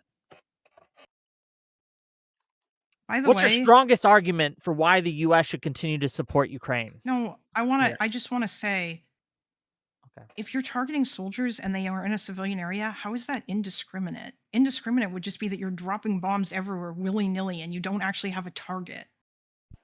Okay, I will respond to this. The reason why these agencies that you just, I guess, kind of masked off right there and just said, well, actually, they're all bullshit. The reason Well, why no, these I'm not. It's agencies, not because oh of my what they god, say about you Ukraine. were, It's because come of a on, bunch what the of fuck? reasons. What the fuck? The fuck? Bruh? Okay. So the reason why these organizations that you just went mask off and called bullshit verbatim, you said Amnesty International and Human Rights Watch are bullshit. We can roll back the fucking tape. The reason why you just went Yeah, mask I off, did. yes, okay. So own the position that you just said. Is because they accuse the Ukrainian military, and there's a 2015 Human Rights Report It's in. not because of Oh that. my So there's a god! whole bunch of reasons why I think There Hold is on, a. please, it's Kalinda. actually. Let him finish, I haven't even made the and then you can accusation yet. respond. You're I just saying no, promise. that's Yeah, not the I case. know, but he's gonna Oh my mind god. read me now. I am. You can correct once he makes his statement. All Then right, you can correct fine. him. I promise you. And we do gotta at least have some order in this. I'm getting a headache. I have a huge headache now. Go ahead, Lactoid, please. Okay. So the reason why, I'm going to try this a third time, the reason why you call them bullshit, and there also, by the way, is a 2015 UN Human Rights Report that accuses the Ukrainian military of a bunch of this shit too, is because you don't like the fact that these organizations and these reports are stating that the Ukrainian military absolutely did fire cluster missiles. Now, when I say indiscriminate, I'm not necessarily saying willy-nilly in terms of they're just for the lulz. They were like, oh, I got this missile. Let's just see what it does over there. I'm not saying that. I'm sure in their minds they had some kind of military objective in mind. I'm sure they were thinking, well, if we, that's the enemy over there. There's probably soldiers walking around over there. There's soldiers that maybe we saw a couple days ago that were nearby. There's shit going on. Are there a shit ton of civilians in this area? Are there a bunch of civilians everywhere? Is this a heavily densely populated urban area? Yeah, it is. But like, we're going to fire the cluster missile, which, by the way, as a weapon, a cluster missile is not precise, right? It is a area of effect widespread missile that they were firing into heavily populated urban areas. This was leading to over 80% of all the civilian casualties in that conflict being within the separatist areas. The thousands of civilians that are getting blown up were in the DPR and the LPR, were in these separatist areas. They were the ones taking the cluster missiles. Overwhelmingly, this is the case. And this is why these reports allege this. We got to give it back to Kalinda. Go ahead, Kalinda, respond. I was not saying that Human Rights Watch and Amnesty International are bullshit because of what they said about Ukraine. In general, I am skeptical of these fucking human rights orgs because that they often have weird shit that honestly a lot of it is because of the way that they talk about, at the risk of going into other stuff here, like weird shit with Israel and Palestine, in particular Amnesty International, where it's very obvious that they engage in this weird motivated reasoning shit, or they have some sort of bias or whatever.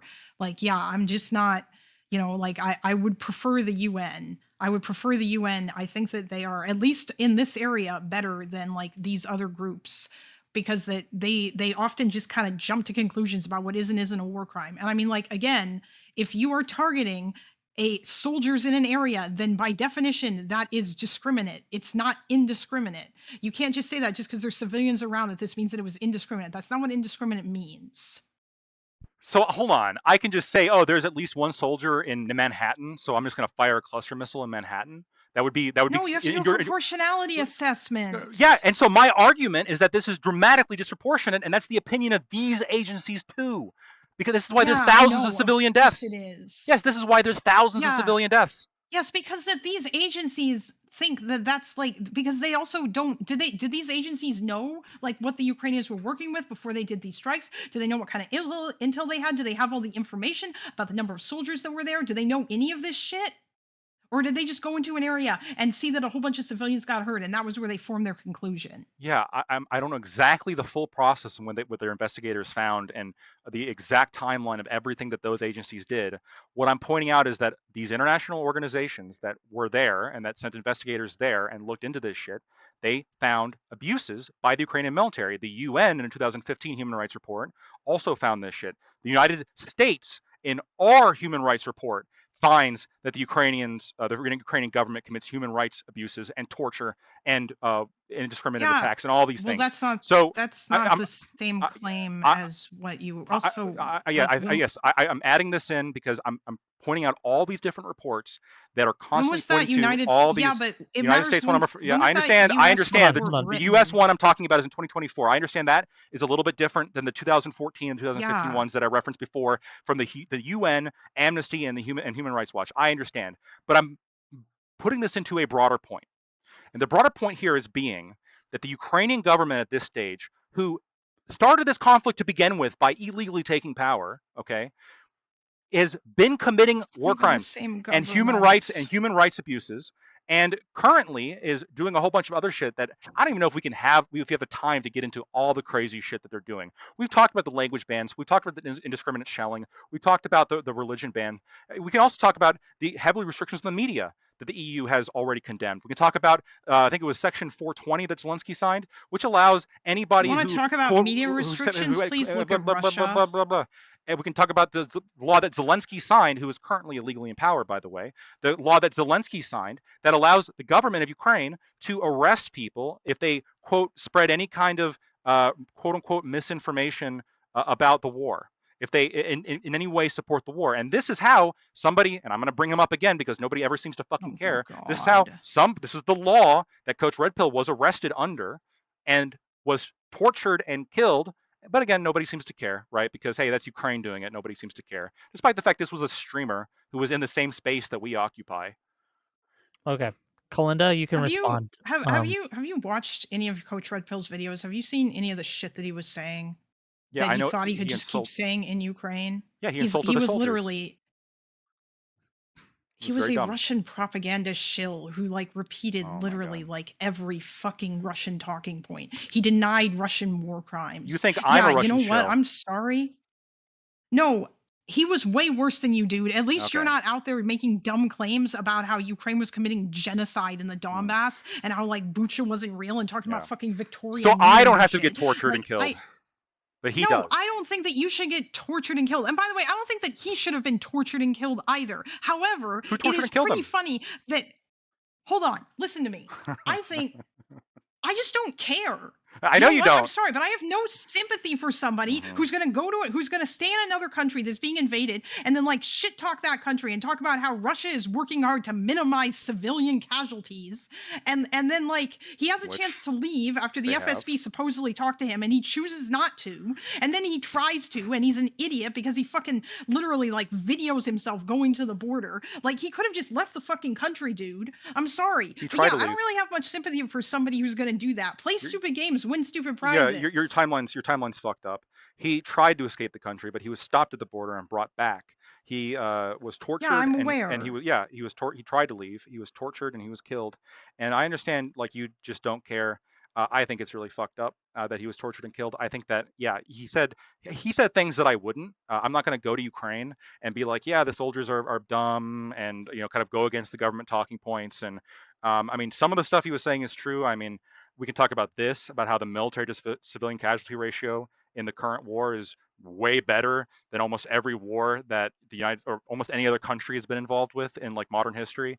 We can talk about that in a second. But yeah, he probably was doing it in the wrong place. I certainly wouldn't do it. He should have seen, like, if I'm kind of living under an authoritarian country now, I shouldn't be saying this shit. He should have tried to leave earlier. But it's still a travesty that him and other people, because again, the 2024 Human Rights Report from us is saying the government is doing this. I don't think he should have been tortured.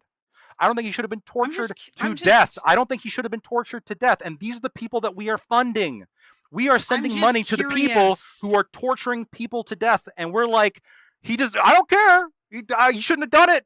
He shouldn't have done it. I don't care. I mean, how can you claim to care about freedom of speech? You claim to like profess liberal values. Okay, like freedom of speech. Okay, but you don't care that he was tortured. Yeah, hold on. You gotta let Kalinda respond. Liberal. Jesus. And just to be real quick, I haven't seen any conclusive evidence that he was killed or tortured. I'm pretty sure he died of pneumonia. And no, there's no evidence that he was tortured other than his word. Otto but you know Warmbier what? I also believe it died because of yeah, he Ukrainian... did put out a thing saying he was being tortured, but I've seen no corroboration. Yeah, but and then he died in of course captivity. Yeah, he died of pneumonia. He wasn't killed. So did by Otto Ukrainians. Warmbier. He also died in North Korea of just pneumonia. I guess. Hey. What? We can just trust the North Koreans, right? Yeah, because Ukraine and North Korea are exactly the same thing. Well, they have the same level of repression. They're getting close. Yep. No, they're not. Not even. I agree, they're not the same. I'm sorry, Kalinda. You can respond to his nowhere points near and the respond to his same. claims, or make claims of your own. Go ahead, please. Okay. The floor is yours. Fuck. Sorry, I just lost what I was had something in my head and now I can't remember what the fuck I was going. Oh yeah, I didn't get the timeline wrong. He disappeared for a bit, and then when he came back, he said the FSB had talked to him, and he still chose not to leave the country. And then later on, he was arrested, and then they let him out, and then he tried to run away, and he violated like his bail, I think, or like it. Yeah, and then he tried to cross the border into Hungary. Yeah, but like, why the fuck didn't he flee the first time? Yes, he should have avoided the rape. He should have avoided, because rape is also alleged in some of those human rights reports. Just keep in mind. But he should have. Yeah, I'm aware. Ukrainian prisons suck. Yep. He should have escaped. Eastern European prisons in general suck. He should have. He should have escaped the torturing people. He should have escaped them earlier. I don't disagree. If I was counseling him, I would tell him to leave earlier. Unfortunately, he didn't. He got tortured and died. Do you think that Winston Churchill during World War II was a dictator and that the UK was an authoritarian regime in World War II? Because they also suppressed freedom of speech too. You also could not say certain things. Newspapers were not allowed to print certain things, and people who had Nazi sympathies were imprisoned. These were things that happened. Were they also authoritarian? I'm not aware. They were fighting an existential war. Yeah, I'm not aware of the same level of repression. I don't think they were torturing people to the same extent. I don't know. No, they weren't torturing people. If that's your only problem, that's not my only point. That's not my only point. It's not my only point. They weren't banning churches. They weren't banning German. They weren't torturing people. There's a lot of things they weren't doing, despite the fact they were in an existential fight for their country. I think in World War II, there's much more evidence, right? That actually was the case. When it comes to whether, I would agree they're more authoritarian, because they haven't done those other things. Though, do I feel confident that they've moved over into being a little bit more of a dictatorship? I don't know. That's a good question. My understanding is that Churchill did suspend some things that were kind of important, and maybe you could levy reasonable criticism towards Churchill and say, he shouldn't have done it this way. That's really bad. But the actual consequences here and the other things that he was doing don't rise nearly as bad as what Ukraine is doing. He wasn't banning German. He wasn't torturing people. He wasn't doing any of this shit. And the UK is a little bit different because they don't have a firm constitution in the way that Ukraine does or that we do. And the Ukrainian constitution, which is quite literally the highest law of the land, very specifically states what the requirements are to remove a president, and also very specifically states what the requirement is on how long you need to be a president. Zelensky was elected in 2019. It's currently 2026. He should have had an election in 2024. But he's not having an election. So he's staying past. Ukrainians don't want to have an election. The Ukrainians don't want to Constitution have an mandates election. The Constitution mandates an That's election. great. 5 years. Yeah, and they passed a law. It's like suspending they will have an election after the war. Yes. I understand you're going to say, "Oh man, that's against the Constitution or whatever." But you know what? The Ukrainian Constitution is not really perfect, and there's a bunch of changes that they probably should fucking make to it. I'm sorry that it's not as great as America's awesome Constitution that's lasted for like 250 years. It's actually the Ukrainian a lot longer. Constitution is very new. You're right. It's newer. Yeah, their Constitution is newer. It's very long. It's actually in many ways a lot more detailed than our Constitution. But it also is very specific as to term limits and situations in which a president gets to leave or doesn't get to leave. And I don't think that I don't want to hang my hat on the fact that this is like technically illegal, like in the most technical sense, because I think you've already admitted that yeah, technically they broke the law. But it's my argument is that it's like egregiously illegal and very intentionally illegal. It's not the case that oops, we broke the law for something that we needed to do. It is on the same day that they knew the president was still in the country, they decided to have an illegal vote anyway. The next person in line was from the Party of Regions. He steps down due to suspicious circumstances, health reasons that he has never clarified and has never occurred before. All of a sudden, he can't be in power due to unspecified health reasons. The opposition party takes over, and they immediately replace part of the Supreme Court, and they immediately issue arrest warrants for members of their opposition. Like, this is not, oh shit, we were kind of put in a position where we have to do this. This is obviously intentional. This is an obviously intentional power grab. And the people that didn't want to live under that new power structure, we got it. They get cluster missiles. That's what they get. I get it. Okay, well, first of all, no, you're like wrong about the people that didn't want to live with the new power structure or whatever. Also, you know what else you're wrong about? You're repeating this weird two Ukraines myth shit. Okay, people in the East, the majority of Ukrainians saw themselves as Ukrainians. Like, what do you think that people in Donbass saw themselves as? Do you think that they saw themselves as Russian? We have polling on how people identify. We do have polling on so the Donbass is a little bit of a different. I think especially the areas that became separatist, those areas were dramatically disproportionately Russian speaking, and they identified more. Yeah, with Russia. But that doesn't. When you get outside of that area, I would agree with you that on ethnic lines, there's a lot of people who would still say, yeah, I'm Ukrainian, even though they spoke Russian. They tended to affiliate more with Russian culture and product and everything. They did self-identify as Ukrainian. That all being said, though, that's entirely irrelevant. The people there voted for the guy, and in polls, they wanted to be autonomous from Kiev. They didn't want to live under the thumb of Kiev. They wanted to have autonomy. And yeah, that's not the same as Russia coming in and taking over, though, is it? And by the way, if they wanted to hold on, let me finish. Well, you cut me off, just to be clear. For that would be fine. But that's not what happened. And by the way, it wasn't them who started the violence. It was fucking Igor Girkin and his band of Russian people who came in and took over Sloviansk. And they started taking over buildings, which the majority of people in Donbass didn't support. If you look at the polling, people didn't support the violence. So I understand that once again, there were Russian specialists and agents that went into Donbass to help them in their fight. This absolutely is the case. It absolutely is the case. The vast majority of them, according to our sources, of the military that existed within the DPR and the LPR, those Donbass areas were made up of locals. Were made up of the people there that were armed and they wanted to fight. In the same way, by the way, that for our revolution in America, we were armed by the Spanish. And the French sent us generals. The French sent military officers to help us with our separation from the UK, and it was fine. It is perfectly fine. It's perfectly fine for other countries to help countries gain their self-determination if it is denied. That's not what they were doing. America does this all the fucking time. That's not what Russia was doing. We've been funding and helping the Kurds in Iran. We've been funding and helping the Kurds in Iraq. We even fucking funded al-Nusra in Syria, which is has some kind of scary affiliations with Al-Qaeda. Shit. I don't we know intervene we intervene in Kosovo because your standard is so that was actually because based, your standard. I know you think it is. Your standard is so brazenly a cover. Your standard is so brazenly a cover for what actually is happening. And what actually is happening is this kind of ultra nationalistic. It's got to be good. It's good for America. Which I disagree with. We can argue about that. And so it's good. No, it's not mind reading. I'm saying what you're doing. I'm saying this is actually what you're okay, doing, dude. and Sure. you It's want not. to attribute motivations to almost everything I say. But the moment that I attribute motivations to what you say, all of a sudden it's mind reading. You can't do that.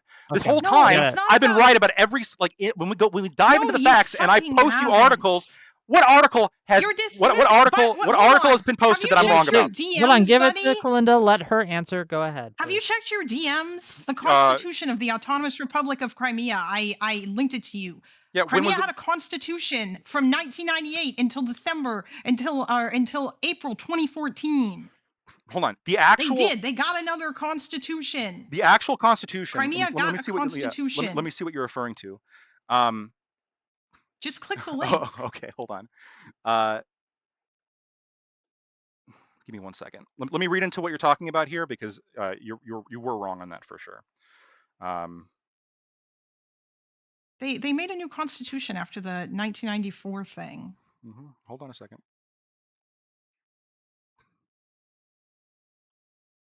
It was voted by the. Oh no! Oh my God! Hold on, can I ask you another question? Oh no! before you go You don't off get to ask about me another how I'm question. wrong? You don't get to ask me another question. I just looked at what you sent. We're going to talk about what you sent.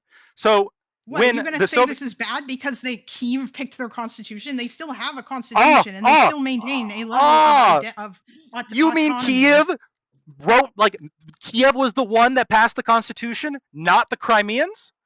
You think that matters? Yes, that matters. Because here's the point. And this is what, once again you send me some bullshit. So in 1992, you said they once didn't have a again constitution. Okay, you send me some go bullshit. What I said was that their constitution that they had in place that actually had them as like a distinct, because under the Soviet Union times it was considered an ASSR, right? It was a different republic that was like marginally part of Ukraine, but it didn't really matter because it was the Soviet Union. There was freedom of movement between all the different republics anyway. And so in 1992, when there was a separation, Crimea attempted to have a independence referendum. Ukraine said no. They threatened force. You're not allowed to have an independence referendum. Crimea backed down. 1995 happens. They again attempt to separate themselves from Ukraine. The Ukrainians send in the military, and they abolish the constitution of Crimea that had been pre-existing. They abolished that constitution. And you're right. Then the Ukrainian government in Kyiv imposes a new constitution on Crimea. That is not their constitution. That is Kiev's constitution on Crimea. This is not meaningful. What was Meshkov doing when Ukraine decided to send in the troops? Hold on. What was the other reason they decided to do that? What was Meshkov doing? Yes, he absolutely was planning on getting Crimea out of Ukraine. He was absolutely in communications. No, what was he doing? You're wrong. There's something else to it. Do you know what he was doing? He literally he said he was mad at the parliament because they weren't getting all the shit done that he wanted. So he dissolved them, and then he declared himself the sole ruler of Crimea. He tried to make himself into a fucking dictator. No, so yeah, he did. I know what you're talking about. You think that's not true? He did not turn the sole leader of all the sole part of Crimea. We're talking about the elected head of a republic here, who, according to the constitution that was pre-existing, yes, he did have the right to dissolve parliament. Crimean law, dude. No, he has under the Crimean law. He had the right. He had the right to dissolve the. Hold on. Did he have the right to dissolve the parliament? The parliament didn't think so. They kept working. They didn't leave. Under the constitution of Crimea, did he have the right to dissolve the parliament? I don't think so. No. Okay. Because clearly the parliament did. The parliament decided. The parliament did not. Well, I guess we'll have to hash that part out, because my understanding is you got about 5 minutes before I understand. My understanding is that he did. I don't know why. My understanding is that he did, but so he did. In my understanding, the Ukrainian military came down and abolished the constitution that was pre-existing. Even if you wanted to make some argument, which I disagree with, but even if you wanted to make the argument that they could have come down and just taken him and then had the legislator or have the people there elect a new leader, they could have done that. Reason why they intervened. They could have. Well, so first of all, they could have done that. But second of all, strange now all of a sudden that you're okay with countries intervening in other autonomous republics. They sending in their troops, despite the fact this was considered part of Ukraine, dude. It was ostensibly part, in the most technical sense. It had a separate constitution. No, it was. It had it was an autonomous. It's separate in the same way that Taiwan is part of China. China. Like Taiwan is legally part of China. Where the fuck? No, But absolutely not. That's not the we same know thing. they're not. We know Taiwan is not. Now maybe you think they No, should be Taiwan's a because country. hold on, whoa. International law doesn't recognize them as a country. Why do you think they're a country? I think they're a country because of the self-determination of the people living there. Why do you think They Taiwan are a should be de a country? facto country. Everybody treats them like they're a fucking country, dude. So that's the standard? If everybody treats you as a country, now you are one? The So only reason why Taiwan's not recognized as a country is because people don't want to make China mad. okay, but they don't recognize them then. So you're telling me that if everybody, I mean, they basically you're do. telling They de facto recognize them. okay, They just so don't de jure recognize them. so you're just so You okay. think- So you're stop. Your justification now. Your Okay, moral. so Stop. are you Stop. tell Stop. me that Wick, who you gotta recognized cut her Crimea off at as some a point. de facto Hold on. Let me You're both talking let me over each respond to other, this. Well, no, frankly. I know, You're but both she's. talking over each other, Oh my frankly. God, Wick, You have been the whole time. read the room. Right? Okay, so your argument is that your moral position here is that what gives a country legitimacy is whether or not other countries de facto recognize that country as a separate country. That is your line for Well, self-determination. let's ask her. Go ahead, Kalinda. Is that your line? No, that's not What is your line then?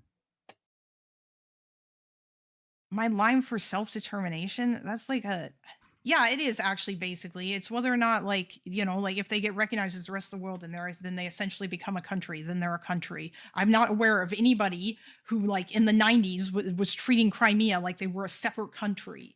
Okay. Also, by the way, the majority of Crimeans voted to leave Russia along with Ukraine, the rest of Ukraine in the 1991 referendum. Yeah, I know it was less of them. It was like 54%. No, this is in the 1991 Ukrainian independence referendum, the majority of Crimeans also voted to leave. It was like a lesser slim minority or majority, not as much as like the Donbass, but they did vote to leave. They voted specifically for both countries leaving the USSR.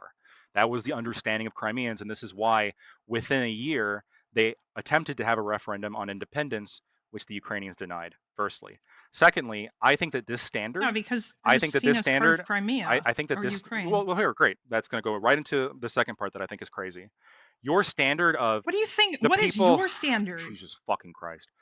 This standard you have of if enough countries, and enough here has not been specified, if enough countries de facto treat a country as if it is a separate country, now the people living within this country have the right of self-determination.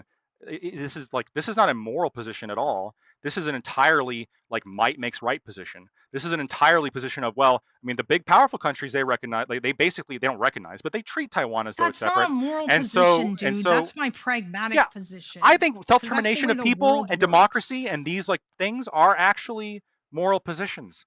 I don't like the idea of oppressing different groups of people. I just don't agree with your standard with regards to like Donbass or whatever, because all the polling data does not suggest that they all just wanted to like leave and join Russia, and most of them saw themselves as Ukrainian, and most of them were not in support of the violent actions to take buildings. Okay, so we are looping. Just no, this is not a loop.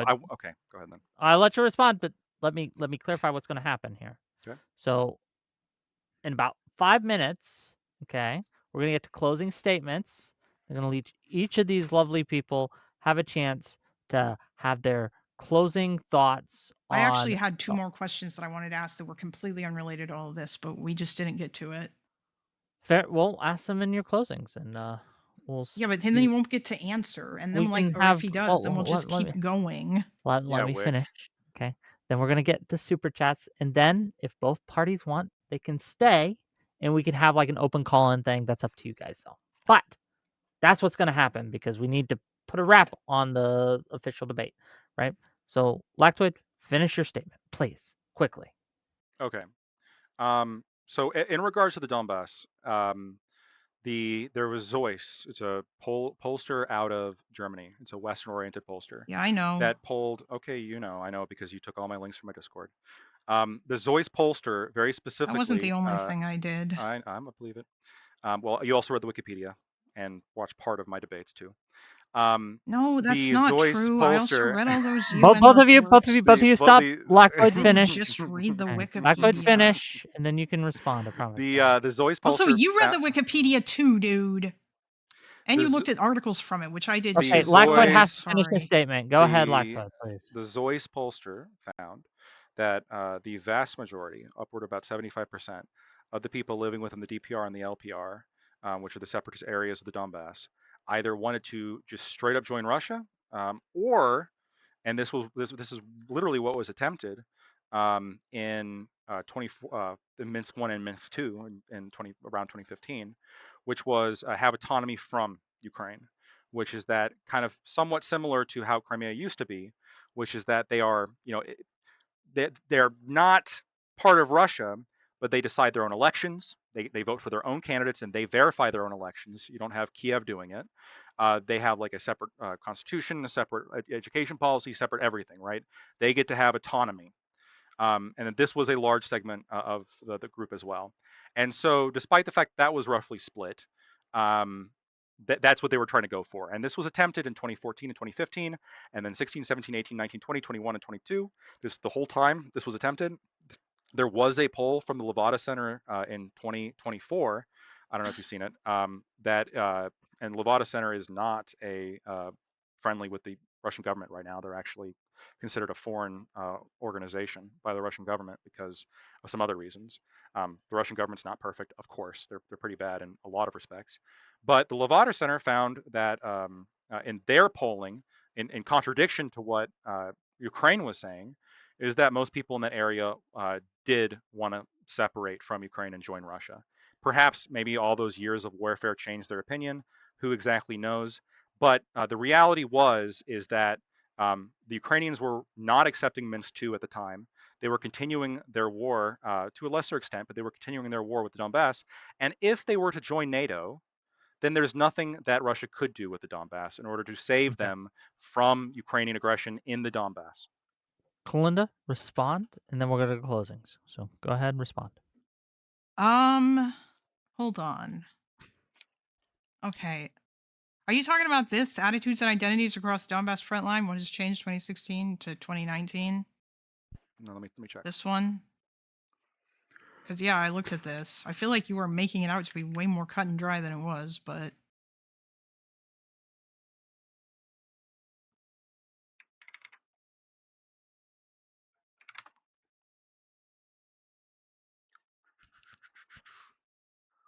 Give me a second. Yeah, this one. So page. okay. Page 12.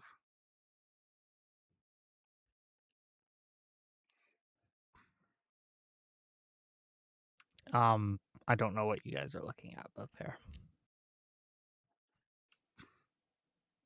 Yeah, it's figure 7 because that's the one that you. That's what I'm referring to. Did you not look at any of? I'm just curious. What about all these other ones, or do you just not think that they matter? Yeah, they're not There's relevant like a to my whole point. bunch of The other ones aren't other relevant to things the here. DPR or the LPR. The figure 7 is specifically about the separatist areas that we're talking about. Those are the areas that I'm talking about, and those areas wanted to either leave just straight up, or they wanted. The separatist areas that were being oppressed, where everybody could only had like Russian media to consume. They're being oppressed. Which I mean, of course. Yeah. Wait. Do you actually? You don't think that? Yeah, you're doing it again. You actually think that like life? I actually think the German pollster in Ukraine. Let Kalinda finish. Let Kalinda finish, please. You actually think life is worse in like Ukraine, in like the Donbass, in government-controlled areas, in terms of like freedoms that people have, than in the fucking like LPR and DPR? Which, by the way, like.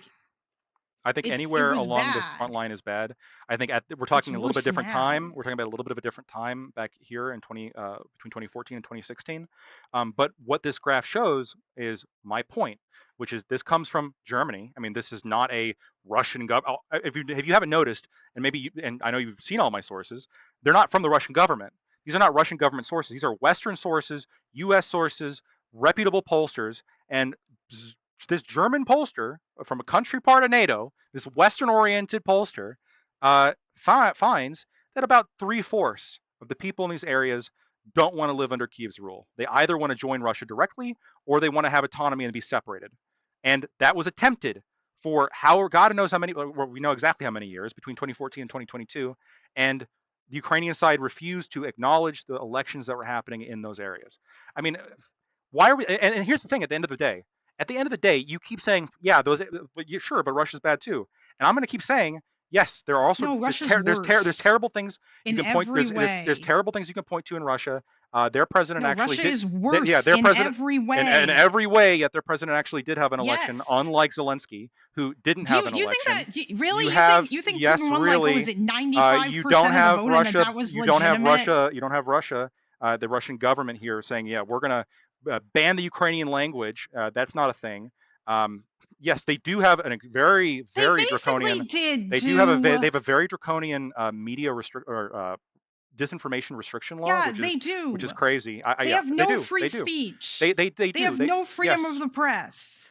I agree. There's plenty of terrible things you can point to in Russia. I I'm agree. just saying Ukraine has more freedom than Russia does. I agree.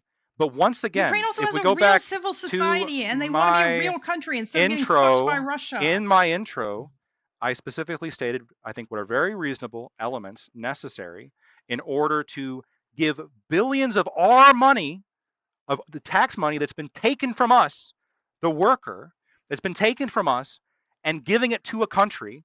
Okay, giving it to a country. Yes, they're taking my shit. I'm a fucking Pole, dude. I'm out here fucking working, and they're taking my shit, and they're giving it, and they're giving it, and they're giving it, and they're giving it to a country. They're not giving it. They're by giving the way, it. now They they're are selling giving it. It's for sale. Most of the 200 billion has been in the form of grants. It's been in the form of grants. Yeah, I'm aware of that. Where we have given most of the $200 billion in free shit and money, and that's not even including what the EU has given them, which is another $200 billion. We've given them all this fucking money. That's the EU's choice. Right, I suppose. So I just have a really big problem with the fact that we gave them $200 billion of my fucking money. And they gave them $200 billion, and who are we funding? We're funding a regime that illegally took power and is currently illegally maintaining power, and is refusing to grant different parts of the country freedom of self-determination, and I'm funding that. And that's bullshit. We shouldn't be doing it. We just shouldn't be funding them. Okay. Let's go. Wait. Hold on. You're not funding that. What the fuck? Bro, it's been different governments. You think it's been the same government since 2014? So it's the same power structure. It's not. It's different presidents, but it's the same underlying power structure. Yes. The power structure wasn't the same before 2014. Yeah, they changed the Constitution back, so the president didn't have as much power. They changed the Constitution, and they replaced part of the Constitutional Court, and they put their own people in power. Yanukovych agreed to change the Constitution. He signed that agreement. And then he was like, oh, wait, no, never mind. I don't want to do it. Yeah, was that scheduled to happen in 20? You're talking about the allegation of, you're talking about where he signed something, but then there's actually no evidence that he actually specifically signed it. Yeah. What do you mean there's no evidence? We have him on, there's a picture of him signing it. Isn't there video of him signing the February 21st agreement, the agreement that they all came up with, the one that said that you even talked about it, the one that said that there would be elections in December and that they would he signed that one. Change the Constitution. No, he signed. He did. He signed that one. There was going to be a couple changes. He signed the agreement to roll the Constitution back. Okay. So why do you have a problem with that? Maybe I was a little bit confused. So there's one allegation that Yanukovych signed an agreement in which he agreed to resign and also agreed to immediately change the Constitution. That's all bullshit. He did sign an agreement that would call for early elections, and there was going to be also elections on some changes later on in the year. That was the case. That did happen. I'm not disagreeing with that at all. And to restore the 2004 Constitution, and then he went back on all of that. He did not go back on the election that was going to happen later.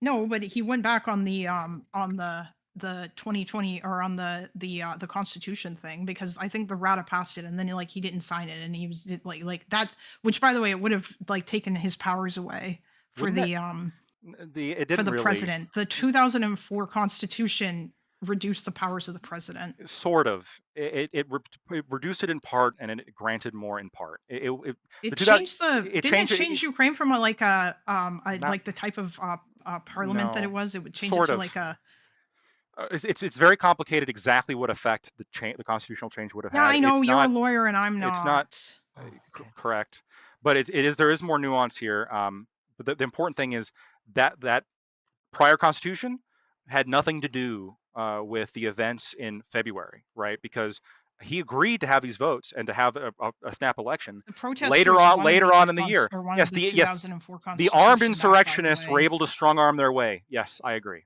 This is what happened. Okay. Okay, I gang. mean, by the way, I don't agree with your weird assertion about how November 30th was like that was the first big escalation. I'm sorry, but I sent like you an these article. clashes with the police. Yeah, I know you did, but that's not the same as what I'm talking about. You said the Okay, first there were punch. like little clashes with yeah, okay, fine, and yeah, I do still walk that back. But the first major don't go back to it. escalation, the first like insane thing that happened was the night of November 30th They were when occupying they government cleared out the buildings. square. They were occupying and just and trashing, breaking glass, like rioting shit. They were doing this at least 5 days earlier, probably a little bit earlier. I don't know exactly the date. I don't know exactly who threw the first punch, but this was for sure happening on the 25th of November, 2013. 100%. Okay. With that said, ladies, gentlemen, I'm going to give closing statements to each of these lovely individuals, and I hope during their closing statements they can tell you where you can find them. I have links to their stuff in my YouTube description. Please do so. And then we're going to get to super chats, and then we'll see where we go. Kalinda, go ahead, close us out. How about I let Lactoid go first? Because I went first the last time. Fair enough. Unless you'd like to repeat the same thingy. Usually it's the first person who goes is the last or something. Yeah, Wick, do your job right. I guess you just kind of like to be random. Whatever I think is best, okay? But if you don't want to go first, then Lactoid can go first. Go ahead. It doesn't matter to me. So I don't really have a closing written down because my closing is just going to be based on the conversation. So first of all, I'm Lactoid. You can find me at Lactoid TV on Twitch, Twitter, and YouTube.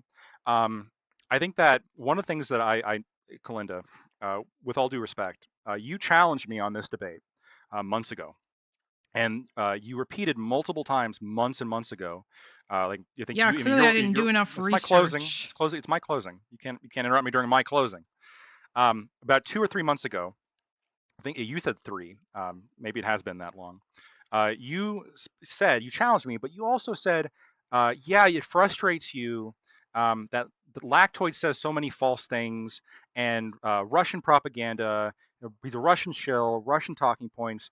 I don't think you said multiple times. I don't think he really believes this. I don't think he really knows anything about this. I just think that he just like read the Wikipedia and then just came up with an opinion. And you had all this arrogance, and then you challenged me to a debate. But then you had to take several months to prepare yourself because you came to the conclusion first. You've engaged in what I think is. No, I didn't. You engaged in what I think is the most transparent display of motivated reasoning that I've ever witnessed from a debater, where you start with the strongest claim and then you research to try and find the "I'm right" section of Wikipedia. And then you started this whole debate by trying to emulate different talking mechanisms of your favorite streamers by challenging me and saying, no, you're wrong, you're lying, let's get down to this, and immediately stood by and stated false information, where you were very confident and very arrogant about the fact it was November 30th, but in reality, I had the proof that it was not. And I think that basically highlights the entire debate, where time and time again, every time you thought you knew something, you wanted to reference something that you thought maybe I didn't know about. I know all this stuff. You're not the first person I've had a conversation with. So that's my main criticism of you. I will give you a little bit of props though here. You're the only person I've ever debated on Ukraine, I think ever, I could be wrong on this, even off platform, who actually has demonstrated this level of commitment to try and research the subject. Everybody else who I've debated with, no offense, Wick, I even think you would agree. I don't think you've done like 3 months of everyday research into Ukraine before our debate. Well, not directly, but I had been doing debates on Ukraine, hosting debates on Ukraine, and while it was not specifically for our debates, specifically, over like months. I'm sure you've but we're talking about almost every day. Almost every day, Kalinda's been doing this, and so I do respect that to some extent. I respect that you put the effort in to try and argue the nitty gritty of the specific circumstances that happened. But at the end of the day, what I think really ultimately this is going to boil down to is going to be the same conclusion that boils down to almost every debate, Ukraine debate that I have, which is that everything I'm saying in terms of the factual claims I'm making, the empirical claims I'm making, they are actually all true. There's just a range of disagreement in terms of, well, what do these true things justify? You seem to think that, well, these true things don't justify X, Y, Z. I think that they do. I think I've made a strong case as to why I think they do. And going back to the intro that I said, I don't want to be sending our money to what I don't see as a justified party, what I don't see as a morally righteous party, a party that is doing a whole bunch of terrible shit and started off doing a whole bunch of terrible shit. That and we didn't even get into. I'll wrap it up after this, Wick. I know it's a longer closing. Please, yes. And This is yeah, and we didn't even get into what I think the overall effect of this is really just going to be, which is turning Russia into a gas depot for China, who I think is the actual threat to world order and U.S. hegemony. Um, Before all the sanctions, before everything that happened, Russia was integrated with Europe to a certain extent, and systematically that has been reduced and reduced and reduced, pushing Russia into signing deals with China that is favorable to China, funding their war machine, funding their economy, and I don't think that's good for America. I think that we are paying for a geopolitical alignment that is opposed to us, and I don't want to pay for that, especially when we're not even funding the good guys. So if you okay. like what I had to say, you can find me at Lactoid TV on Twitch, Twitter, and YouTube. Thank you for being here, Kalinda. Last word. Go ahead.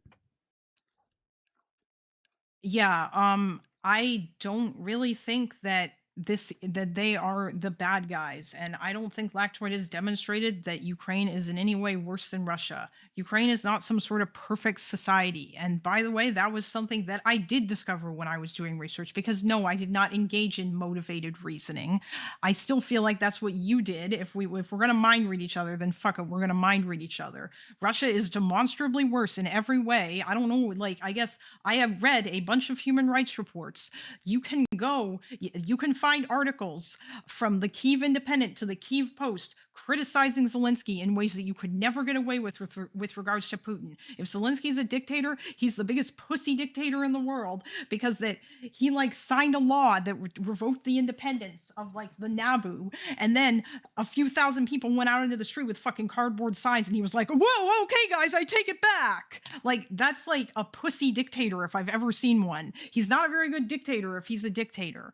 And I think Ukraine has a real civil society, and they would like to improve, and they would like to be a real country. And I'm sorry, but the fact that they're not perfect doesn't justify Russia basically getting to come in and roll over them, and the entire world standing by and just not giving a fuck because you're mad that you don't want your money going to a country that just doesn't happen to be a perfect democracy. If they want to join the EU, most of the criticisms that you have levied against them, including the language shit, is they will have to change. Otherwise, they won't get into the EU, because the EU has rules. And I think Ukraine's self-determination, yeah, I said self-determination, is more worth it than just because they're not perfect. They shouldn't get rolled over by Russia. Where can people Anyway, find you? that's it. Oh, yeah, Kalinda Live on YouTube. Check her out, gang. I do appreciate you being here. Thank you to both. Okay, gang. I'm going to read some of these super chats. Some of them are addressed to you guys, but Can I you say can one stay if you thing want. before you do? It's Ugh, one sentence. damn. One sentence. It's one sentence. You.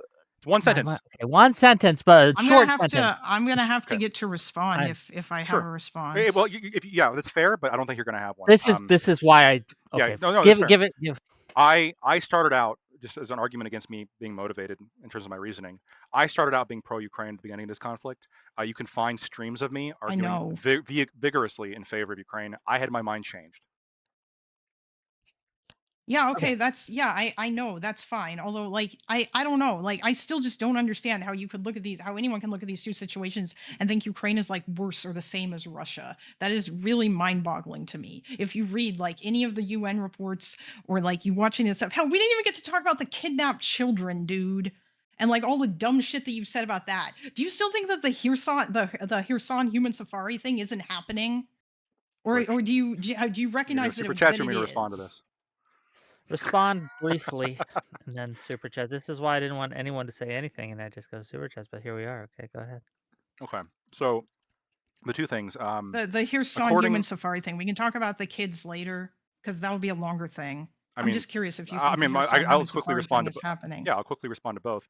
According to an EU report, the EU acknowledges that the so-called kidnapped children that you're referring to are indeed war orphans. And I'll say what I said Oh, before. hey, that's fucking base. I If a I'll kid's an say orphan, that means I get to kidnap them I'll I and take them so to my country I'll yes, if you are and pushing a front, brainwash them to if be you my are nationality. if you are pushing a front line and you find orphaned children wandering about, it probably is a good thing to remove them from the front line. I do think that. I think there are genuine criticisms you can levy here regarding whether, in terms of Russia, whether or not they have sent a lot of them back, but not most. No, My no, understanding is not really. um, Yeah, not even close. they've sent a lot of It's them like back, not most.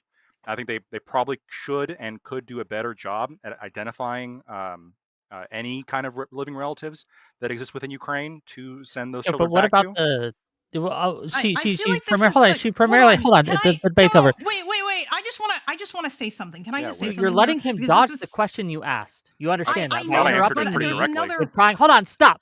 By interrupting me trying to ask again so that he can actually answer, you're Okay. preventing me from holding him to task on this because she asked you Okay. specifically about the human safari and whether you thought that was continually going She on or asked not. both. I'm gonna get to the human Yeah, safari. She I asked both. But did. you I had haven't, wanted to talk about the and it kidnapped was going to kids, but move we can Because on. do I have that to in a minute. answer a question at a time, bro. I can't like speak two sentences at literally the exact same time, Wick. She asked me two Go different ahead, things. I answered the children thing, where I do Now think that answer the there's Hassan genuine thing. criticisms when it comes to the human safari. I think the term human safari is like obvious sensationalizing what actually like what is actually going on and the actual current state of on the macro level of the war.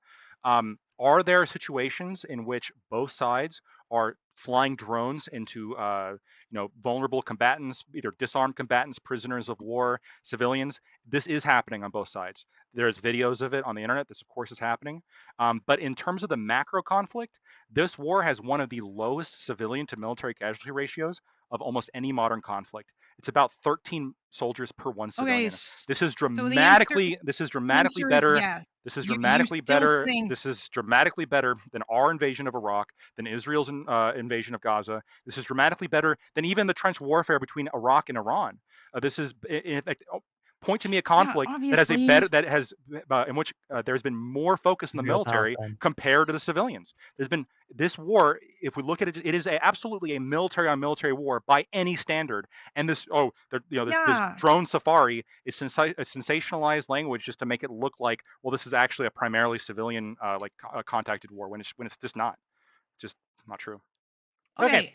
First of all, no, wait. I just want Okay, to go say, ahead. like, so basically, Super the answer chat. is yes. You deny that Kherson, and by the way, you can go on Russian Telegram because it's their videos; they post them. You deny that there's like that in Kherson, Russia has basically declared like an open kill zone, and they fly like fucking drones in there, and they will, and like anybody that they see, they will like try to kill them with a drone, or they'll blow up random cars or whatever, even if there's people in them. You deny that this is happening, that they are going after I civilians, and deny. that they have said they are. I want to say what I just said. I deny that at any kind of large scale or systemic level that the Russian military or the Ukrainian military, to give them credit, are like in at least since 2022 are specifically targeting civilians in any kind of like large scale capacity. They are focusing the vast majority of their resources into a military on military conflict. You are absolutely going to find specific instances of There's drone not more warfare. than instances. Stop! It's Stop! systemic. Stop! There's a UN report. You're absolutely going to find instances of Even your precious Human Rights Watch talks about it you too. They've got a are huge absolutely report going to about find it. instances of this happening. Of them, I do not think that they're targeting just anybody. I think that it's horrific when both the Russian military and the Ukrainian military do target non-combatants, whether it be civilians or POWs or any of these people, with drones. I think that's horrific, and that should stop tomorrow. 100%. Should stop Cool. Thanks today, for both Blacktoid. Should sides stop saying today. Anyway, that's not true, but I whatever. w- I mean, I don't When know. I can't. I want to get to my super chats. yeah, you do. Both of you. No. Yeah. All right. No. Fine. Whatever. I get it. You got to make money. Go ahead, Ew. Wick. Sorry. It's fine. There'll be questions that you guys can answer and you guys can yap more, I promise. Okay. $10 from Doobie. Says he was tortured multiple. I'm sorry, I missed one. Would Kalinda support detaining and torturing Lactoid for being a Russian shill? You What already about Hassan asked for me being an that. Iranian shill? What about Wick for being a shill for Big Sweater? Well, Hassan, yes, all, because somebody- fuck Hassan. I'm Damn. just kidding, by the way. but also fuck Hassan. I was just going to say, Lactoid, you sound like Hassan when you criticize Russia. You sound the way Hassan sounds when he lightly criticizes Hezbollah and Hamas. This Hassan guy sounds pretty based. I've never watched him, but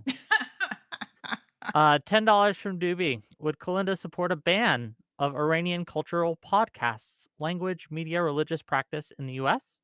If no, why have a different No. standard? And again, this started years before the invasion. Go ahead.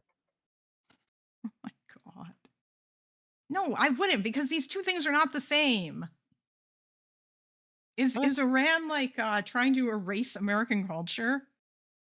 Also, it's very funny. Like Americans are probably like banned we there. are so fucking Americans are so fucking privileged. They Like I'm not did. American, Hold on. but we are. Iran did kill like 10,000 plus of its protesters. I don't know if it was about Yeah, American they culture did. specifically. I'm but- pretty sure Iran bans American culture, if I'm not mistaken. Yeah, I think Iran so. does ban them. Yeah, I'm sure that of course But they'll they just do. straight They're- up murder folks. Yeah, they're an insanely repressive regime. Yep, it's really bad. $10 from Doobie. I encourage all Azov-funded enemies of liberal values to donate to Wick's dog toy fund to talk shit about Lactoid.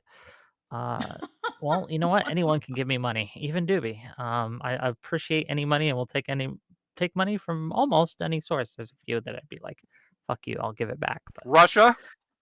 yeah, I would probably give it back. Wow. $5 from Stormwolf to say, Wick, play Doobie's video. I swear to God. Okay.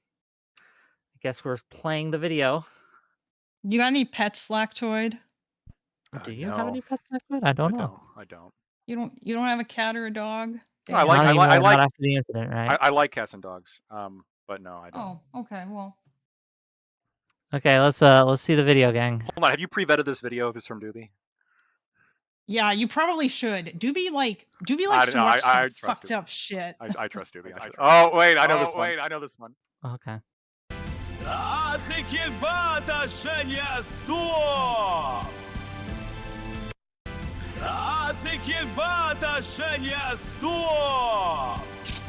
Okay, It's actually a Thank different you. one than I thought it was, but that one's good. fair enough. AI gang, that's the future. $10 from Doobie. Ukraine tortured and killed my boy, Coach Red Pill, for speaking out against the tyrannical government. Libs have abandoned their supposed values to support Ukraine and Israel. This is why Hassan will win. Oh my God. $10 from Doobie is Doobie. so. And Doobie, you still haven't gotten back to me about when we're gonna have that debate about whether that article was anti-Semitic or not. But we'll get there. Good luck, by the way. yeah. Debating Doobie about if things are anti-Semitic. Well, luck. I don't. Well, I'm pretty sure I got this one in the bag, but you know, it is what it is. $10 from Doobie to say, imagine defending shelling civilian areas full of your own people with cluster bombs. Lamau. Thank you for the $10. $5 from Alishness. Make sure you thank Kalinda for every single one of her points. Thank you, Kalinda, for your points. Thank you for $5. Thanks, Wait, was that Alishness, Jetan? for giving? Alish. No, Oh, it was Alish. Alish. Okay, that's Thanks, good. Alish, for giving Wick $5. Yes, exactly. $10 from Hedonic Samuel. Hedonic Samuel. I'm not sure. I know that Can you guy. ask Lactose why he sounds like my uncle, who never tells me how he finds his news? Kalinda has all my sources. I looked at your source list and I was like, is this it? I could have swore that you had more based on all the shit that you were saying. You clearly didn't put everything in that Discord. Or that I was put some the sort of vast thing that majority you of I it. have just no did. idea what this is referring to. By So- the way, I like the fact that in that channel there were people yelling at you and calling you a Russia shill. Yeah. That was another thing too. Like I actually welcome did freedom of want speech. to. I know. I actually did want to have like a substantive discussion. Like I hope that like we at least did, rather than like just me saying, "Oh my God, you're repeating Russian propaganda." Even though I do think that like a lot of what you are saying is also Russian propaganda, but that doesn't mean that like you can't. You know, I've been disappointed with people in the past who have basically just screamed at you and said you're a Russia shill and not actually tried to debate you or refute your points. You know. Yeah, I mean, you came in a little bit kind of. Yeah, I know. Yeah, I personal. did come in a little hot. But- I'm sorry. but- Hold on. Hold on, but Can I just will a agree. Point of Oh, point God. of Can I point clarify? of You were. you can clarify real quick, but just a Oh, point God. of Fucking a moderator point of privilege. privilege here. We had and you both agreed to a prompt that we never got to, and you guys both abandoned it immediately. And that I wanted I didn't Lactoid to agree abandon to it. I my have prompt, which issues was with. that the invasion Okay. wasn't I have justified. I don't questions know why for he that didn't want prompt to. prepared when I post a I'm debate. sorry. I put together questions based on the prompt given that I can use to drive discussion and to push both candidates or both contestants or both debaters, whatever you want to call them, right, on their points. But here we are. Okay. Well, okay, wait. Let me respond. Now you Like, can. Wick, in all due respect, you and I have debated this. You've moderated multiple debates where I've debated this. You know what my position is, and you know how it relates to the prompt. Like the reason, ultimately, my prescription to all this is not to like intervene and start bombing Kiev.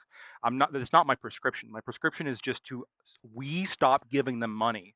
That is ultimately the Yeah, it's to prescription. let Russia And roll then over and then Ukraine. and then we go into all the reasons why. What I wanted to say to Kalinda as well is, I will say once again, like the props I'll give you is you did attempt to put effort in, and you were by levels of magnitude better than Andrew Mercado. Like it can't even be compared. But of course, I would say that about anybody. So I do think that Dylan still probably knows more than me. I mean, he has been there and he's spoken to people. And I think it's interesting that you basically, like, what he said was right about Donbass. It's a shithole. And it's funny that you just kind of deny that.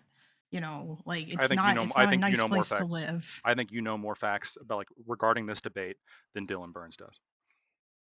Okay, At maybe he least, just forgot some things. I don't yeah, know. unless he But just didn't want to bring them up during the debates. It's possible. Okay. $10 from Doobie. Did Kalinda look at any of the detailed reports Lactoid mentioned, or did she just dismiss them without bothering because yeah, she doesn't like I what I they say did look about at them. Israel That's and why other that's how reports? I knew that they also criticized like the separatists. Of course I looked at them. I'm Okay. just not overly fond. Like I have issues with Amnesty and like and Human Rights Watch. And also like by the way, the UN's not perfect either. It's just that in this particular instance, I just don't necessarily think that they are that they like the UN is just a body of countries and those countries can abuse the UN's like various structures and whatnot in order to push things that they want to push. Okay. So yeah. $10 from Doobie. Thank you for the $10, Doobie. Would Kalinda support detaining? Oh, I already read that one. $10 from Doobie to say who he was tortured multiple times and denied medical care and basic necessities while being detained until he died of pneumonia. Keep in mind he was arrested for trying to leave the country. Then 10 more Well, dollars. no, he Yeah. wasn't arrested for trying to leave the country. He had a pending trial or a pending charge against him, and then he tried to leave the country. Yes, and the I think charge. I don't know if yeah. Yes, the charge was under, I think, I think it was like 410 or 420. I can't remember the exact section, but Zelensky specifically signed it into law, and it's the law that bans any quote unquote misinformation regarding the war. And so the things he was saying about like insulting the Ukrainian military and shit, that's what got him arrested. In all fairness, That's not the only misinfo he was spreading, but okay. sure, but I don't Okay. think he should be tortured. But Well, I don't think he should be tortured either. I'm just saying, like I said, like he should have left the country. It's not a I like listen, I you don't should have been agree what forced to happened to watch all my him. debates back to back. Okay. I don't agree what happened to him. It's one of those, but I also just don't feel sorry. I just don't feel any sympathy for him. Like I'm not making like a moral, oh man, this was morally acceptable what happened to him. I'm just saying that like I just don't really feel bad for the guy. Okay. $10 from Doobie. Kalinda's the type of white liberal MLK warned us about. The equivalent of a Trump supporter, arguing that it's fine for ICE to shoot people in the street because they should have known better. Oh Thank you yeah, for $10. that is really dumb, but The okay. prophecy foretold your coming, Kalinda, and the abomination of desolation that would result. $5 from Metalworks. Reminder to fellow liberals, people like Doobie aren't our allies. True. True. I actually don't uh, know if Doobie's a liberal. I don't know what the fuck yeah, Doobie Doobie he's is. very illiberal. He he is not a opposes liberal. restrictions on freedom of speech, and he feels bad for Okay. No, people who no, are that's not what tortured. I mean. I mean, I don't know what Doobie is in the sense that I've seen him argue all kinds of different positions. I think maybe he just is in it for the love of the game, but I have no fucking idea. Sure. $10 from Doobie. The metal guy is right. I don't ally with people who mistake vibes for values and outrage for principles. Your liberalism, quote unquote, is a costume, not a conviction. All posture, no spine, zero principles. Thank you for the $10. 10 more dollars from Doobie to say, if I say I'm actually Putin, do I get a refund of all super chats? you could say it, but you are not Putin, and I can confirm. Have you ever seen Doobie and Putin in the same room? No, but I've True. heard Putin, I've heard Doobie, and they sound nothing alike. Voice changers That exist. doesn't matter. Yeah, if he could prove that he's using a voice changer, then fair enough. Okay. $10 from Putin is Doobie. actually We secretly could a talk about it frog. at least. Well, look, Doobie, if you are Putin, then Putin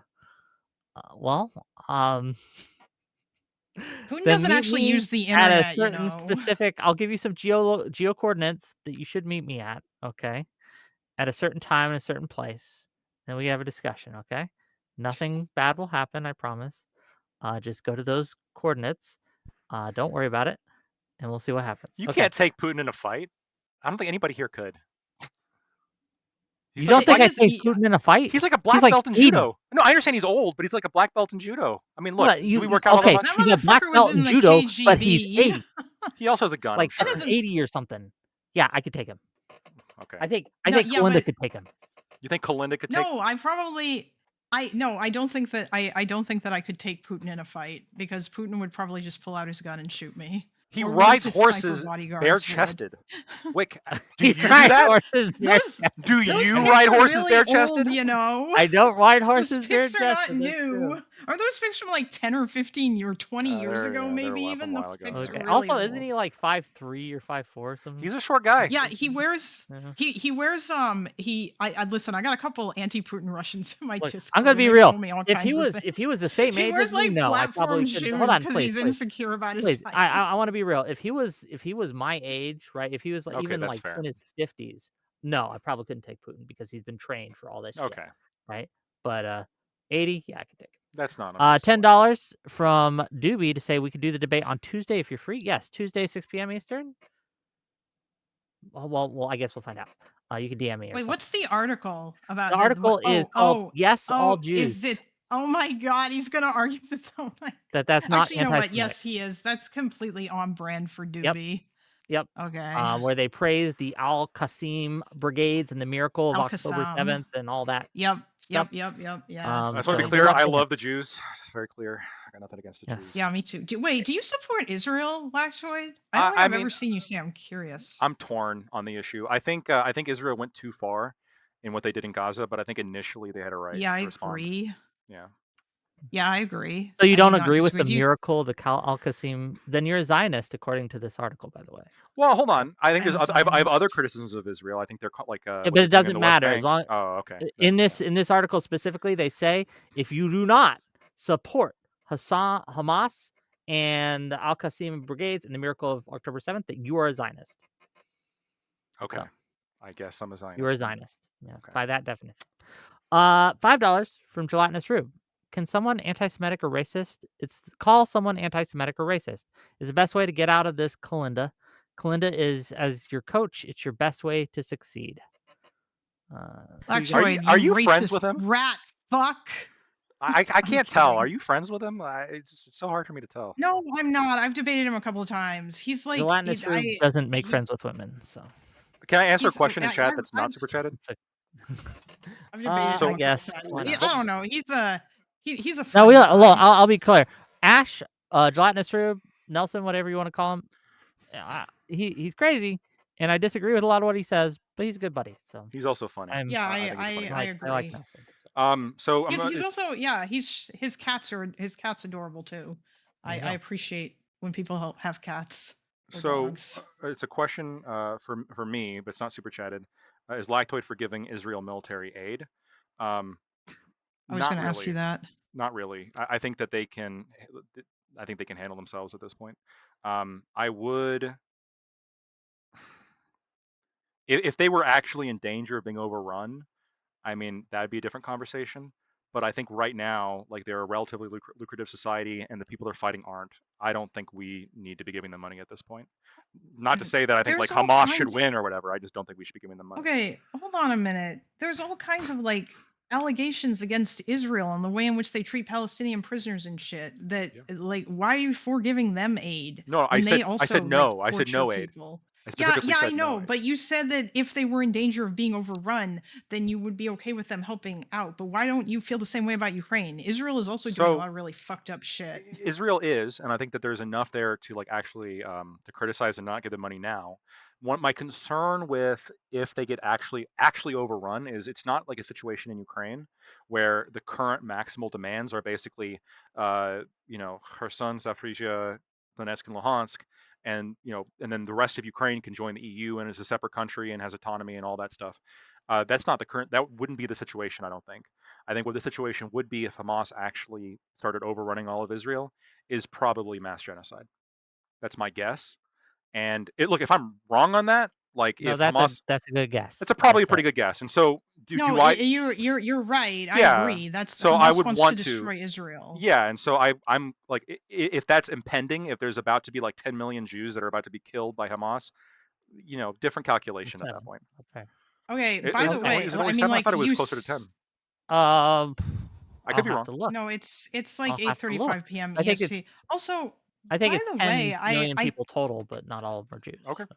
oh, you're talking about the number of no, the total number of Jews that live in Israel. I think it's like Oh, of course, because 7 the million, Jews would and be the then ones there's like killed. 2 Yeah, million Arabs. sure. Yeah, 7.2 to actually 7.3 million some core Jewish well residents Okay. in Israel. I Rick think Okay. some number of W the once again. Palestinian Okay. Israeli citizens would probably die too, because Hamas would say they were collaborators or whatever. Sure. It would Probably. just be really bad for everybody. Yeah, it would Also, be a like, bad thing. Hamas wouldn't be able to tell the difference, and it's not like those people support Hamas, so, Right. I all that being said, though, like, it is funny that I don't again, like, life under Russian occupation ain't fun. We can see the mass graves from like the satellite footage and shit in Mariupol. Not to mention like the Izium and Bucha massacres, like the torture that goes on. I feel like a lot of people would probably die if Russia basically got to have their way, especially if they got to take over territories that they don't even fully control, which is what they Okay. want, which Yeah. is ridiculous. Gang. I have a lot of sources on that. I just disagree with almost everything you said, but we can't get into that. Yeah, So we do have to end because I have other things I want to do with my evening. It's Friday, Oh, and okay. gang, if you enjoyed this content, if Wait, you we're like, not gonna do the no. Actually, okay, no no one's Collins. All right. backstage, so oh well. Is there some? Um, Oh, no one's backstage. I thought there was gonna be someone because someone was in my chat saying I think one of the Russians wanted to talk to you, Lactoid. well, But it's okay. I guess we Yeah, can do they're it another day. But because I do have to go. But I want, and you guys can stay if you want. Like you don't have to right if you're end if with you're my end. ending if you're ending Wick, I'm gonna have to bounce too. Okay, But but let me unless it's a very quick question. yeah let me just give my outro and Yeah, of course. things and kind of tell you okay. what I got I really coming up. wanted to argue about the orphans, but maybe another time, I guess. Yes, the children must be avenged. Let me say this: if you enjoyed this I don't even content, think hit it that like matters button. if they're orphans. Sorry, go ahead. Hit that like button, hit that subscribe button.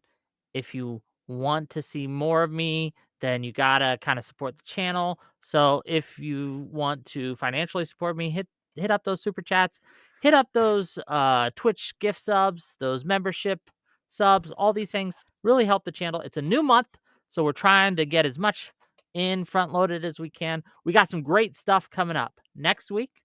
Monday at 8 p.m., so a little later than normal, we're going to have Kung Fu Joe versus the world. So if you have a problem with something that Kung Fu Joe has said, and look, That's he's gonna a be good. repeal the 19th guy, uh, now's your chance. You can come and make a fool of Wait, him he's a what on my guy? stream. Repeal the 19th guy. Women He's an shouldn't get to actual like vote. Oh, theocratic. He Jesus. has theocratic beliefs. Yeah. Yes, you would probably have a lot to disagree with. But Monday, 8 p.m., he's going to take on all commoners, right? He's agreed to come on and take those on.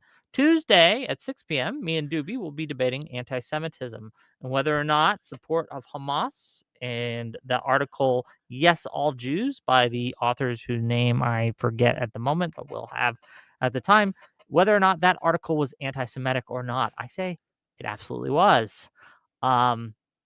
Then on Friday, I'm going on a fundraiser stream. That should be fun. And that's what I got planned. We're going to probably want to get, I'm trying to get Tim from the Bulwark on my show. I've reached out to him.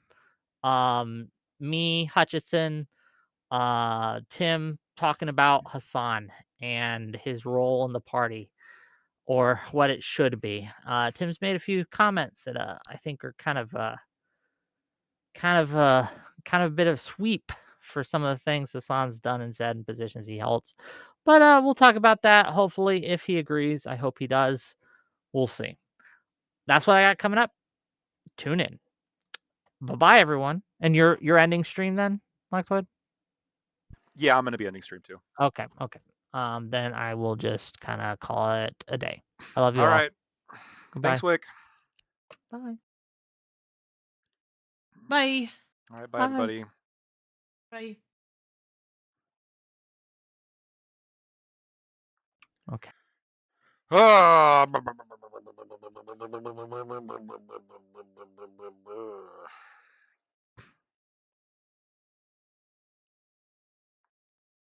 Ah.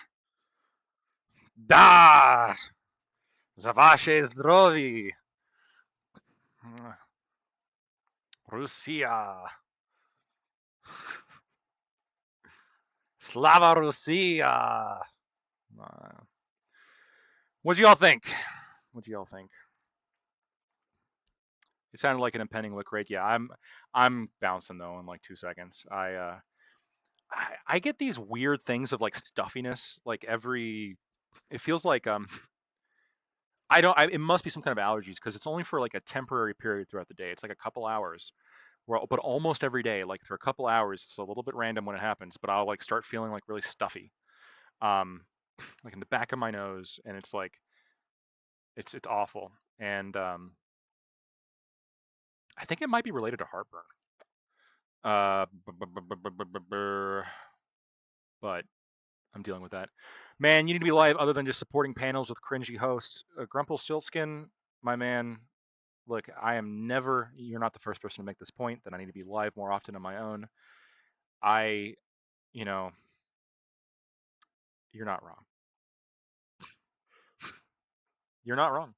You're not wrong. I've been talking with some people about this. I've had conversations with Ryan. Ryan Mullally is a friend of mine. I'd consider him to be a friend. I think he's a very smart guy and a friend of the channel. And I've had conversation with him because that guy is a man. He's a workhorse, right? He's got a job and he also does this streaming thing for a lot. Like he puts a lot of hours in, he puts a lot of work in, and he's really making it. Um, yeah, Ryan's been putting in good work over on YouTube. He really has.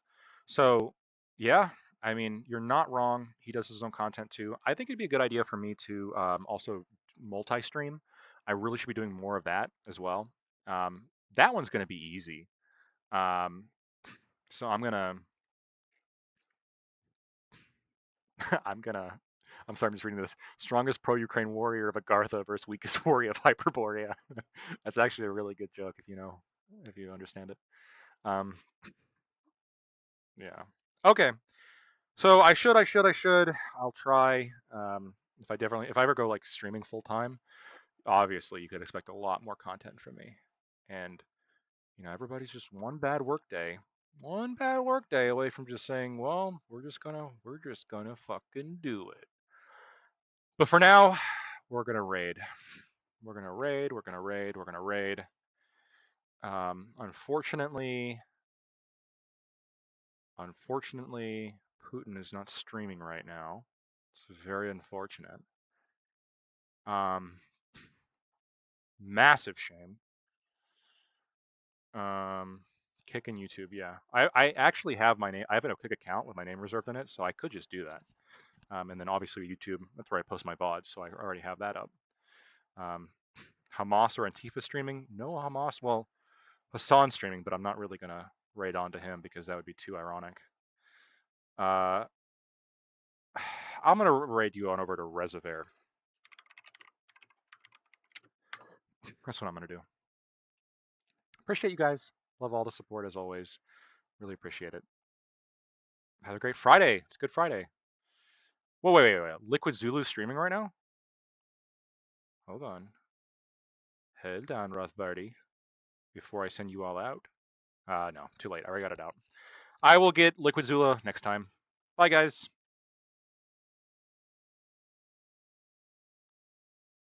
Watch been top off.